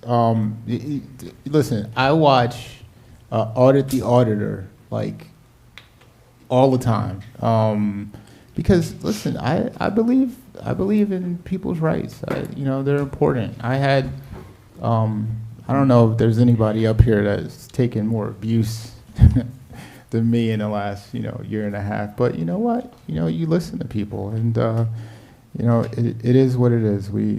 Folks have a right to make their opinions heard. In regards to law enforcement, I leave it to the chief and his expertise, right? You want to listen to the professionals, and our police chief is highly trained individual. There's something called OPSEC, right? Operational security. The thing is, when you post certain things on social media, and I do this like every day, I'm a cyber guy, right? The criminals read stuff too. So they use that information against you, right? Who's got security cameras? Where are they located? Where most of the crimes are being committed? All that good stuff. I love a good criminal because I fight them like every day at work, right? So you have to be absolutely careful about that. That's why we leave it to the professionals to post stuff about crime because they understand operational security. It's very important. Lastly, I am extremely happy to see Glenwood Vita Gala and Weaver Street on our affordable housing plan. Listen, I know it's gonna, how do we get there to rehabilitate and fix our current affordable housing that we have in Summit that is in dire need of repair? It should be our #1 focus. However, we seem to always be focused about building things, but we have structures here in town that we built, and just walked away from it. And it's like, well, how, the council president made a great point. It's like, we build affordable housing, but there's no plan to keep affordable housing. I'm talking about low-income housing, sorry, because there's distinctions. But there's no plan to keep it updated. So folks live in apartments that haven't been updated for 30, 40 years. It's a shame. As a community, we should be up in arms about this. But we're so focused about building stuff, right? But we have affordable housing here in Summit that we're not paying attention to. There should be more people coming in here saying, what's up with Glenwood and Weaver Street and our folks that we see every day? Last but not least, the Summit Police Department is hiring. If you know somebody who is interested in a wonderful career as a police officer, please tell them to apply. We have one of the most diverse police departments in the state of New Jersey. And I'm talking about diversity in terms of where they came from. Irvington, Newark, Patterson, these folks have come here with some good experience and good leadership here by our chief. Thank you, Council President. Thank you. Other comments from council? Councilman Pulowski. Thank you. So it is the graduation time of year when you all get to hear my favorite letter from some professors written in August of 2017. It's titled Some Thoughts and Advice for Our Students and All Students. We are scholars and teachers at Princeton, Harvard, and Yale who have some thoughts to share and advice to offer students who are headed off to colleges around the country. Our advice can be distilled to 3 words: think for yourself. Now that might sound easy, but you will find, as you may have discovered already in high school, that thinking for yourself can be a challenge. It always demands self-discipline, and these days can require courage. In today's climate, it's all too easy to allow your views and outlook to be shaped by dominant opinion on your campus or in the broader academic culture. The danger any student or faculty member faces today is falling into the vice of conformism, yielding to groupthink. At many colleges and universities, what John Stuart Mill called the tyranny of public opinion does more than merely discourage students from dissenting from prevailing views on moral, political, and other types of questions. It leads them to suppose that the dominant views are so obviously correct that only a bigot or a crank could question them. Since no one wants to be or be thought of as a bigot or a crank, the easy, lazy way to proceed is simply by falling into line with campus orthodoxies. Don't do that. Think for yourself. Thinking for yourself means questioning dominant ideas even when others insist they're being treated as unquestionable.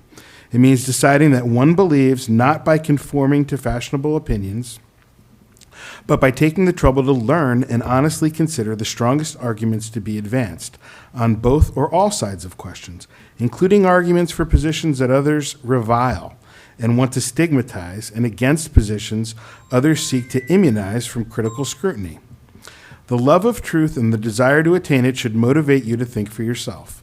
The central point of a college education is to seek the truth and learn the skills and acquire the virtues necessary to be a lifelong truth seeker. Open-mindedness, critical thinking, and debate are essential to discovering the truth. Moreover, they are the best antidotes to bigotry. Merriam-Webster's first definition of the word bigot is a person who is obstinately or intolerantly devoted to his or her own opinions or prejudices. The only people who need to fear open-minded inquiry and robust debate are the actual bigots, including those on campuses or in the broader society who seek to protect the hegemony of their opinions by claiming that to question those opinions is itself bigotry. So don't be tyrannized by public opinion. Don't get trapped in an echo chamber. Whether you in the end reject or embrace a view, make sure you decide where you stand by critically assessing the arguments for the competing positions.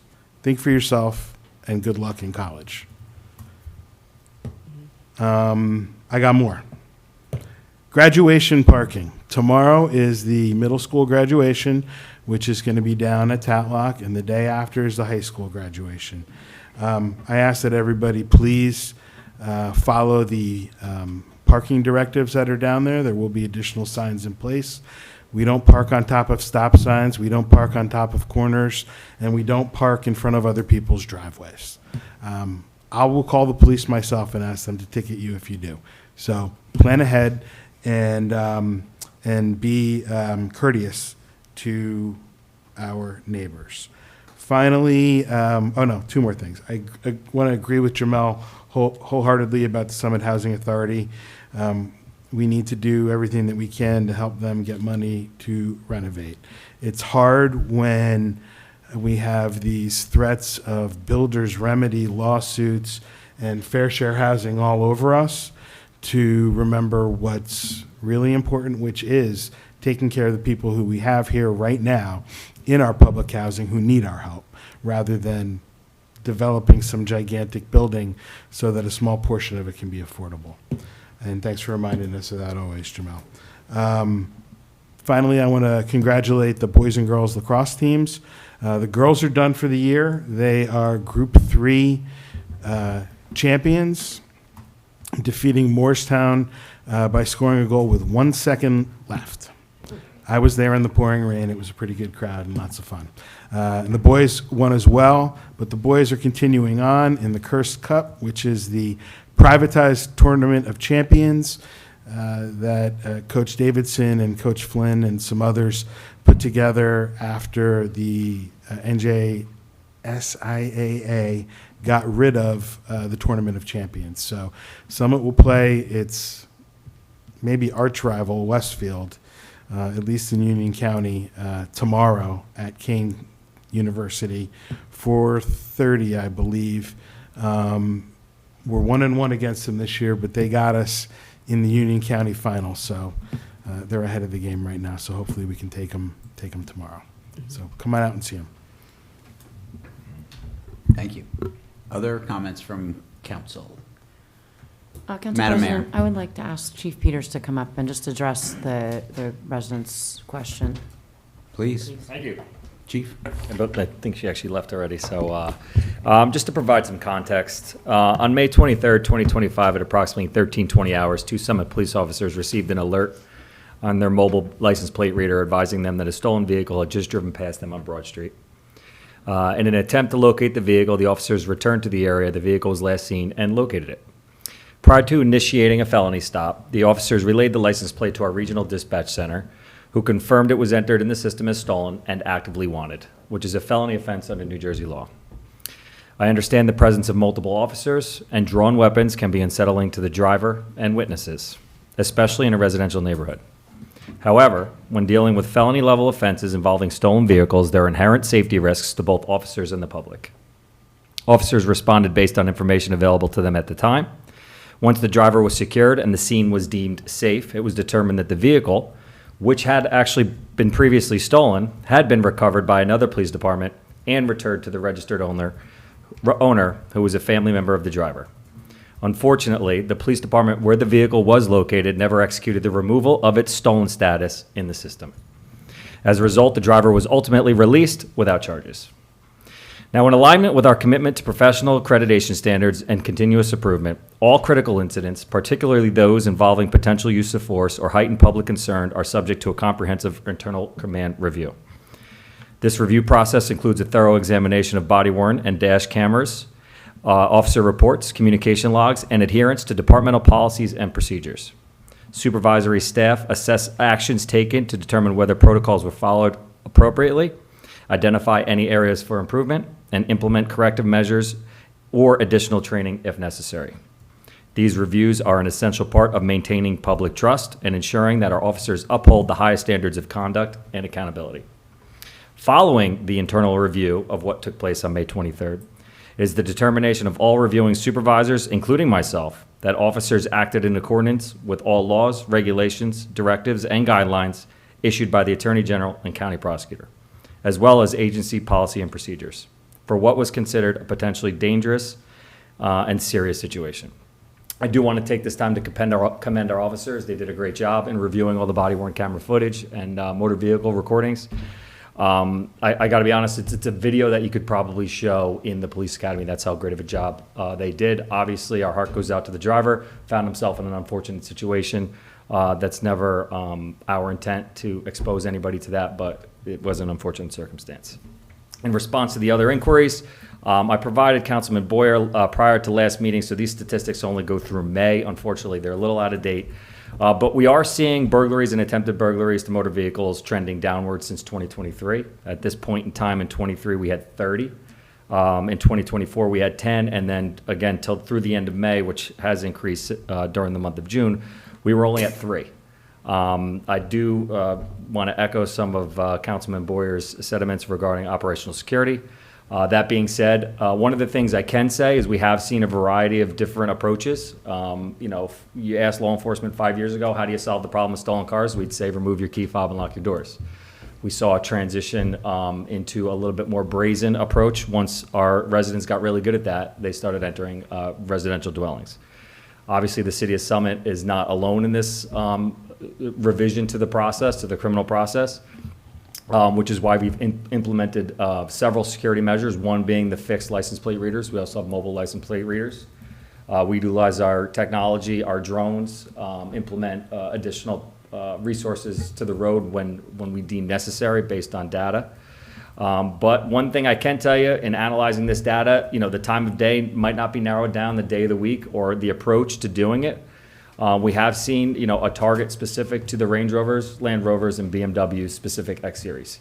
So if you do own those vehicles, we do highly recommend that you take the extra measures, not only to contact us for a home security assessment, but in securing them. If you can secure them in your garage, secure your belongings, secure your key fobs in an area that are not in plain view to maybe an exterior window or door, because oftentimes these burglars are entering the house with the intent of obtaining the key fobs to get the vehicles that are in the driveway, and are typically, kind of spooked, for lack of another word, with any intervention. We've had residents yell, we've had residents turn on lights, we've had alarms sound, and then they pretty much kind of beat feet. So anybody has any questions on how to better protect themselves, feel free to reach out to us anytime. Like I said, we do have the home security assessment program, and we are, as transparent as we can be whenever these incidents do come in. We don't try to sugarcoat them. We give as much information as possible so people can then better protect them, take that information and better protect themselves and their families. I'll open myself up for any questions from council if you have any. Yeah, Chief, one question. Your home safety assessments, on average, roughly, ballpark, how many of those do you do a month for residents? So we hit the ground running when we first launched the program. I want to say we did roughly 60 in the first 3 months, which was a heavy lift for our officers. We had 6 that initially got certified. They work all different shifts. Obviously, our primary resource would be our Officer Dave Katiga. He's in our community policing unit. He's during regular business hours. But we did certify officers that work both nights and weekends. So whatever, we want to make it as convenient for the residents as possible. But on average now, we tend to revisit it through social media posts. It is one of the top posts, if you go to our Instagram and our Facebook, that you will see. Anywhere between 3 and 6, I would say, a month. I'd like to see more, because I think overall we've probably just cracked maybe about 100. And from what I understand, that's a very small percentage of houses that are in town. So, and I do understand that there's a financial liability to some of the recommendations. That's not our intent to create any additional financial burden. But it is good to kind of create kind of a list of areas that are hierarchy maybe for areas you want to address in and around your property that maybe you might not have thought of without our intervention. So thank you. Anybody else? Questions? Okay. Councilwoman? I was just going to say, Chief, thanks for everything you do. It doesn't go unnoticed. We see so many patrols, and you're all working so hard, and we thank you for putting your lives on the line every day for all of us. We don't take it lightly, and we're just proud to have you as chief. Appreciate that. Thank you. And I just want to say thank you for your presentation just now, but also mention that I had my own home security assessment done. Officer Kotiga came, and I got a puppy out of it. So dogs are a good deterrent. Dogs are a good deterrent. A barking that dog was is a number good one on the deterrent. list. Yep. And I was trying to find a way to pressure my husband into getting a new dog. So I can tell you a barking dog is a good deterrent, and motion lights are a very good deterrent as well. And they're not super expensive. Yep. The dog may be, but Yeah, the lights the are dog not. is on the other end. Other comments? Councilman Boyer. Chief Peters, last year, this may be a tough question, I'm not sure, but last year, Chief Zagorski was asked a question of how does Summit compare to the surrounding towns? And last year, around this time, Chief Zagorski said that he was always cautious. He always gave me that look like, if I said, knock on wood, Councilman Boyer. Mm-hmm. But he said, we are doing way better than surrounding towns. And he said, be cautious because it could go up, at any moment. But is that still the case today? You're getting I'm going to give you the same look that retired Chief Zagorski probably gave you last year. I can't comment on the statistics for other towns, not knowing them, and I don't want to make a blanket statement. What I can tell you is that we're doing everything we can to mitigate this problem. Like I said earlier, we're utilizing technology. We're bringing in extra resources. We're participating. If you saw our news post. Within the last 2 weeks, the county prosecutor's office, any investigations that they're bringing pools of officers together to support them, information sharing, data analysis, everything we can be doing, expanding upon our resources and our manpower So we have more rubber hitting the road. And our guys are out there. I go over our calls for service every Monday with the mayor during our brief. And, you know, I can't tell you how many times I've come across calls for service where officers are just driving, you know, residential streets through the night, and they'll see an ajar rear door, you know, lift gate on an SUV, or a passenger side door, or even a garage door. And it's unfortunate because 9 times out of 10, it's an accident by the resident. We wake them up in the middle of the night, advise them of their, where they kind of fell short. And for me, myself, I also live in an area that tends to be more targeted for the auto thefts and the home burglaries, and I just have a nightly routine. I know these things can happen anytime during the day, but at 9 o'clock, even if we're already settling in for bed, because that's usually around my bedtime, right after the kids go down, I make it a point to go downstairs, make sure I lock my doors, wife's car doors are locked, the interior door to the garage is locked, and that all the exterior doors are locked as well. We certainly don't want to create easy targets for these individuals. Thank you. One more thing to say, and it's just to say to commend our detective bureau and our police department. We have recovered a lot of vehicles. Yeah. We've caught a lot of the car thieves. I feel like that should be shouted. So we do have That's a few press releases kind of on the back burner that should be coming shortly with some of long-term investigations that have kind of come to fruition, which have been great. I do want to echo the mayor's remarks. Our detective bureau has been firing on all cylinders. They're doing a great job. Very motivated, young group of guys.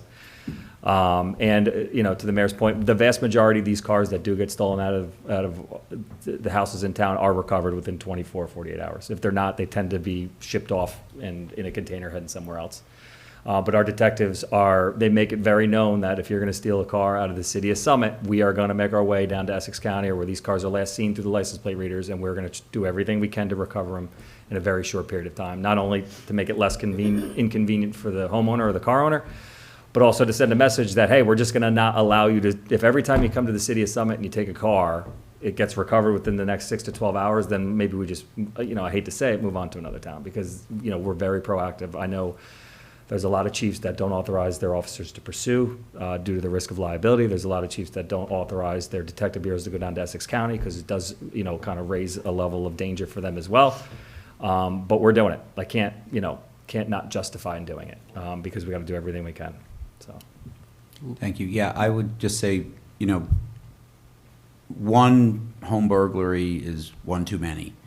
But I was not fully aware of those statistics on the trends until you mentioned them.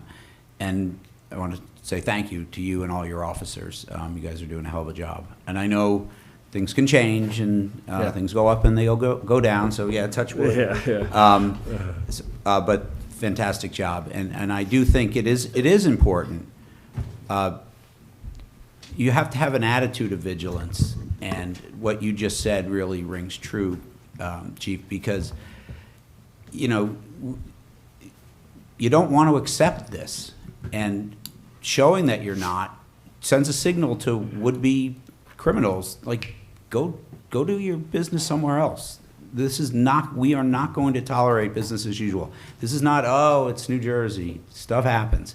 No, not in our town. And yeah, does that not mean there's going to be zero crime? Of course not. But I applaud your attitude, and I know that filters through the entire force, and you guys are doing a heck of a job, so thank you. We appreciate it. Thank you. Last Thank thing, you. Council President. Yes. And He's gotta go. I know, but this is important because I think the public doesn't know this about the law change, right? Means justifying the ends. Last summer, the legislature passed a bill where if you burglarize a home, it doesn't matter if people are upstairs sleeping, or it doesn't matter if you come into contact with them, it becomes a first-degree felony. That's a big deal. And once people start getting these minimum 10-year sentences, they're going to say, do I need to go in that house to get that car key and spend 10 years in state prison? I mean, I think we'll, and the fact that you go down there and get the car and do an investigation, which sometimes leads to an arrest, where somebody can get 10 years, people will start weighing it out and saying, maybe there's some other different crime I want to do than go in somebody's house. So that new charge was one of, I think, a dozen charges that we had on one of the individuals that was involved in the Greenbrier home burglary back in February. So that first degree charge did stick on that, so. Well done. Thank you. Thank you, Chief. Take care. All right, other comments from council? I'll be quick, I Yes, promise. You've heard enough from me Councilwoman today. I just want to thank all the interns for sitting through this long meeting. Great job and good luck with all your projects. I would say, use this opportunity to ask any of us questions. If you don't understand something or something's not clear, there's no dumb question. The city staff will tell you, I probably ask, how many questions did I ask you today, Tammy? Like 50 a day, 50 a day. Councilwoman Hamlet asked the most questions. But, I would say that you should ask questions to the point where if you don't understand, what I always say to Tammy is, I know you're right, but I still don't understand it. So I'm going to keep asking you until I understand it. So use this as an opportunity to engage with the elected officials. We're here as a resource. You can even ask us how we would deal with Mr. Anonymous, or if you were in that spot, how would you have dealt with him? Like, use this as a learning experience and really challenge yourself during the week to ask questions. You can ask David how crazy I drove him today about asking him questions. But, welcome to Summit for those who are coming back. Megan, great job with all these folks. And please, I'm going to hold you accountable for asking questions, okay? Lastly, I would say we're, as Council President said, we're very hopeful that we will be ending round 3 this week, and projects like tonight with the Methodist Church just prove that we're really working hard to have development, but have it within the scale and the character of Summit and do it right. We didn't have to do Broad Street West. We didn't have to put the Wells Fargo plan in our fair share plan, right? We can always amend that. We're doing it right in Summit, and as Councilman Boyer said, we have our own Summit Housing Authority residents that we have to make a priority, and we take it very seriously. There's a lot of meetings you'll see at the end of your packet tonight. I think there's 4 this week. There's Milburn, Chatham Borough. There's a lot of planning board meetings coming up in the next, pay attention, go to the meetings, and engage your local neighboring towns, because all of that development is going to impact Summit as well. And they are this week, and they're in the back of your council packet, so I just wanted to mention that. And just want to say thank you to the city staff for all you do. Rosie, I'm sure this is the last thing you're going to be doing on your wedding anniversary. But thanks for Frank for lending us our wonderful Rosie. So that's it. Thank you. Other comments? Yeah, I would just say, I'd echo everyone's congratulations to our graduates from the middle school and the high school. Graduation is a time of new opportunities, new beginnings. It's a great time to reflect, but it's a great time to look forward. And everyone should be proud of that. And I know their parents should be proud of that, because they put a lot of effort into creating an environment that their kids can succeed in as well. I will say, enjoy it, but enjoy it responsibly, okay? And that's all I have for this evening. Okay, do I have a motion to adjourn? So moved. I'll second. All right, all in favor? Aye. Opposed? We are adjourned. Thank you, everyone. Good night.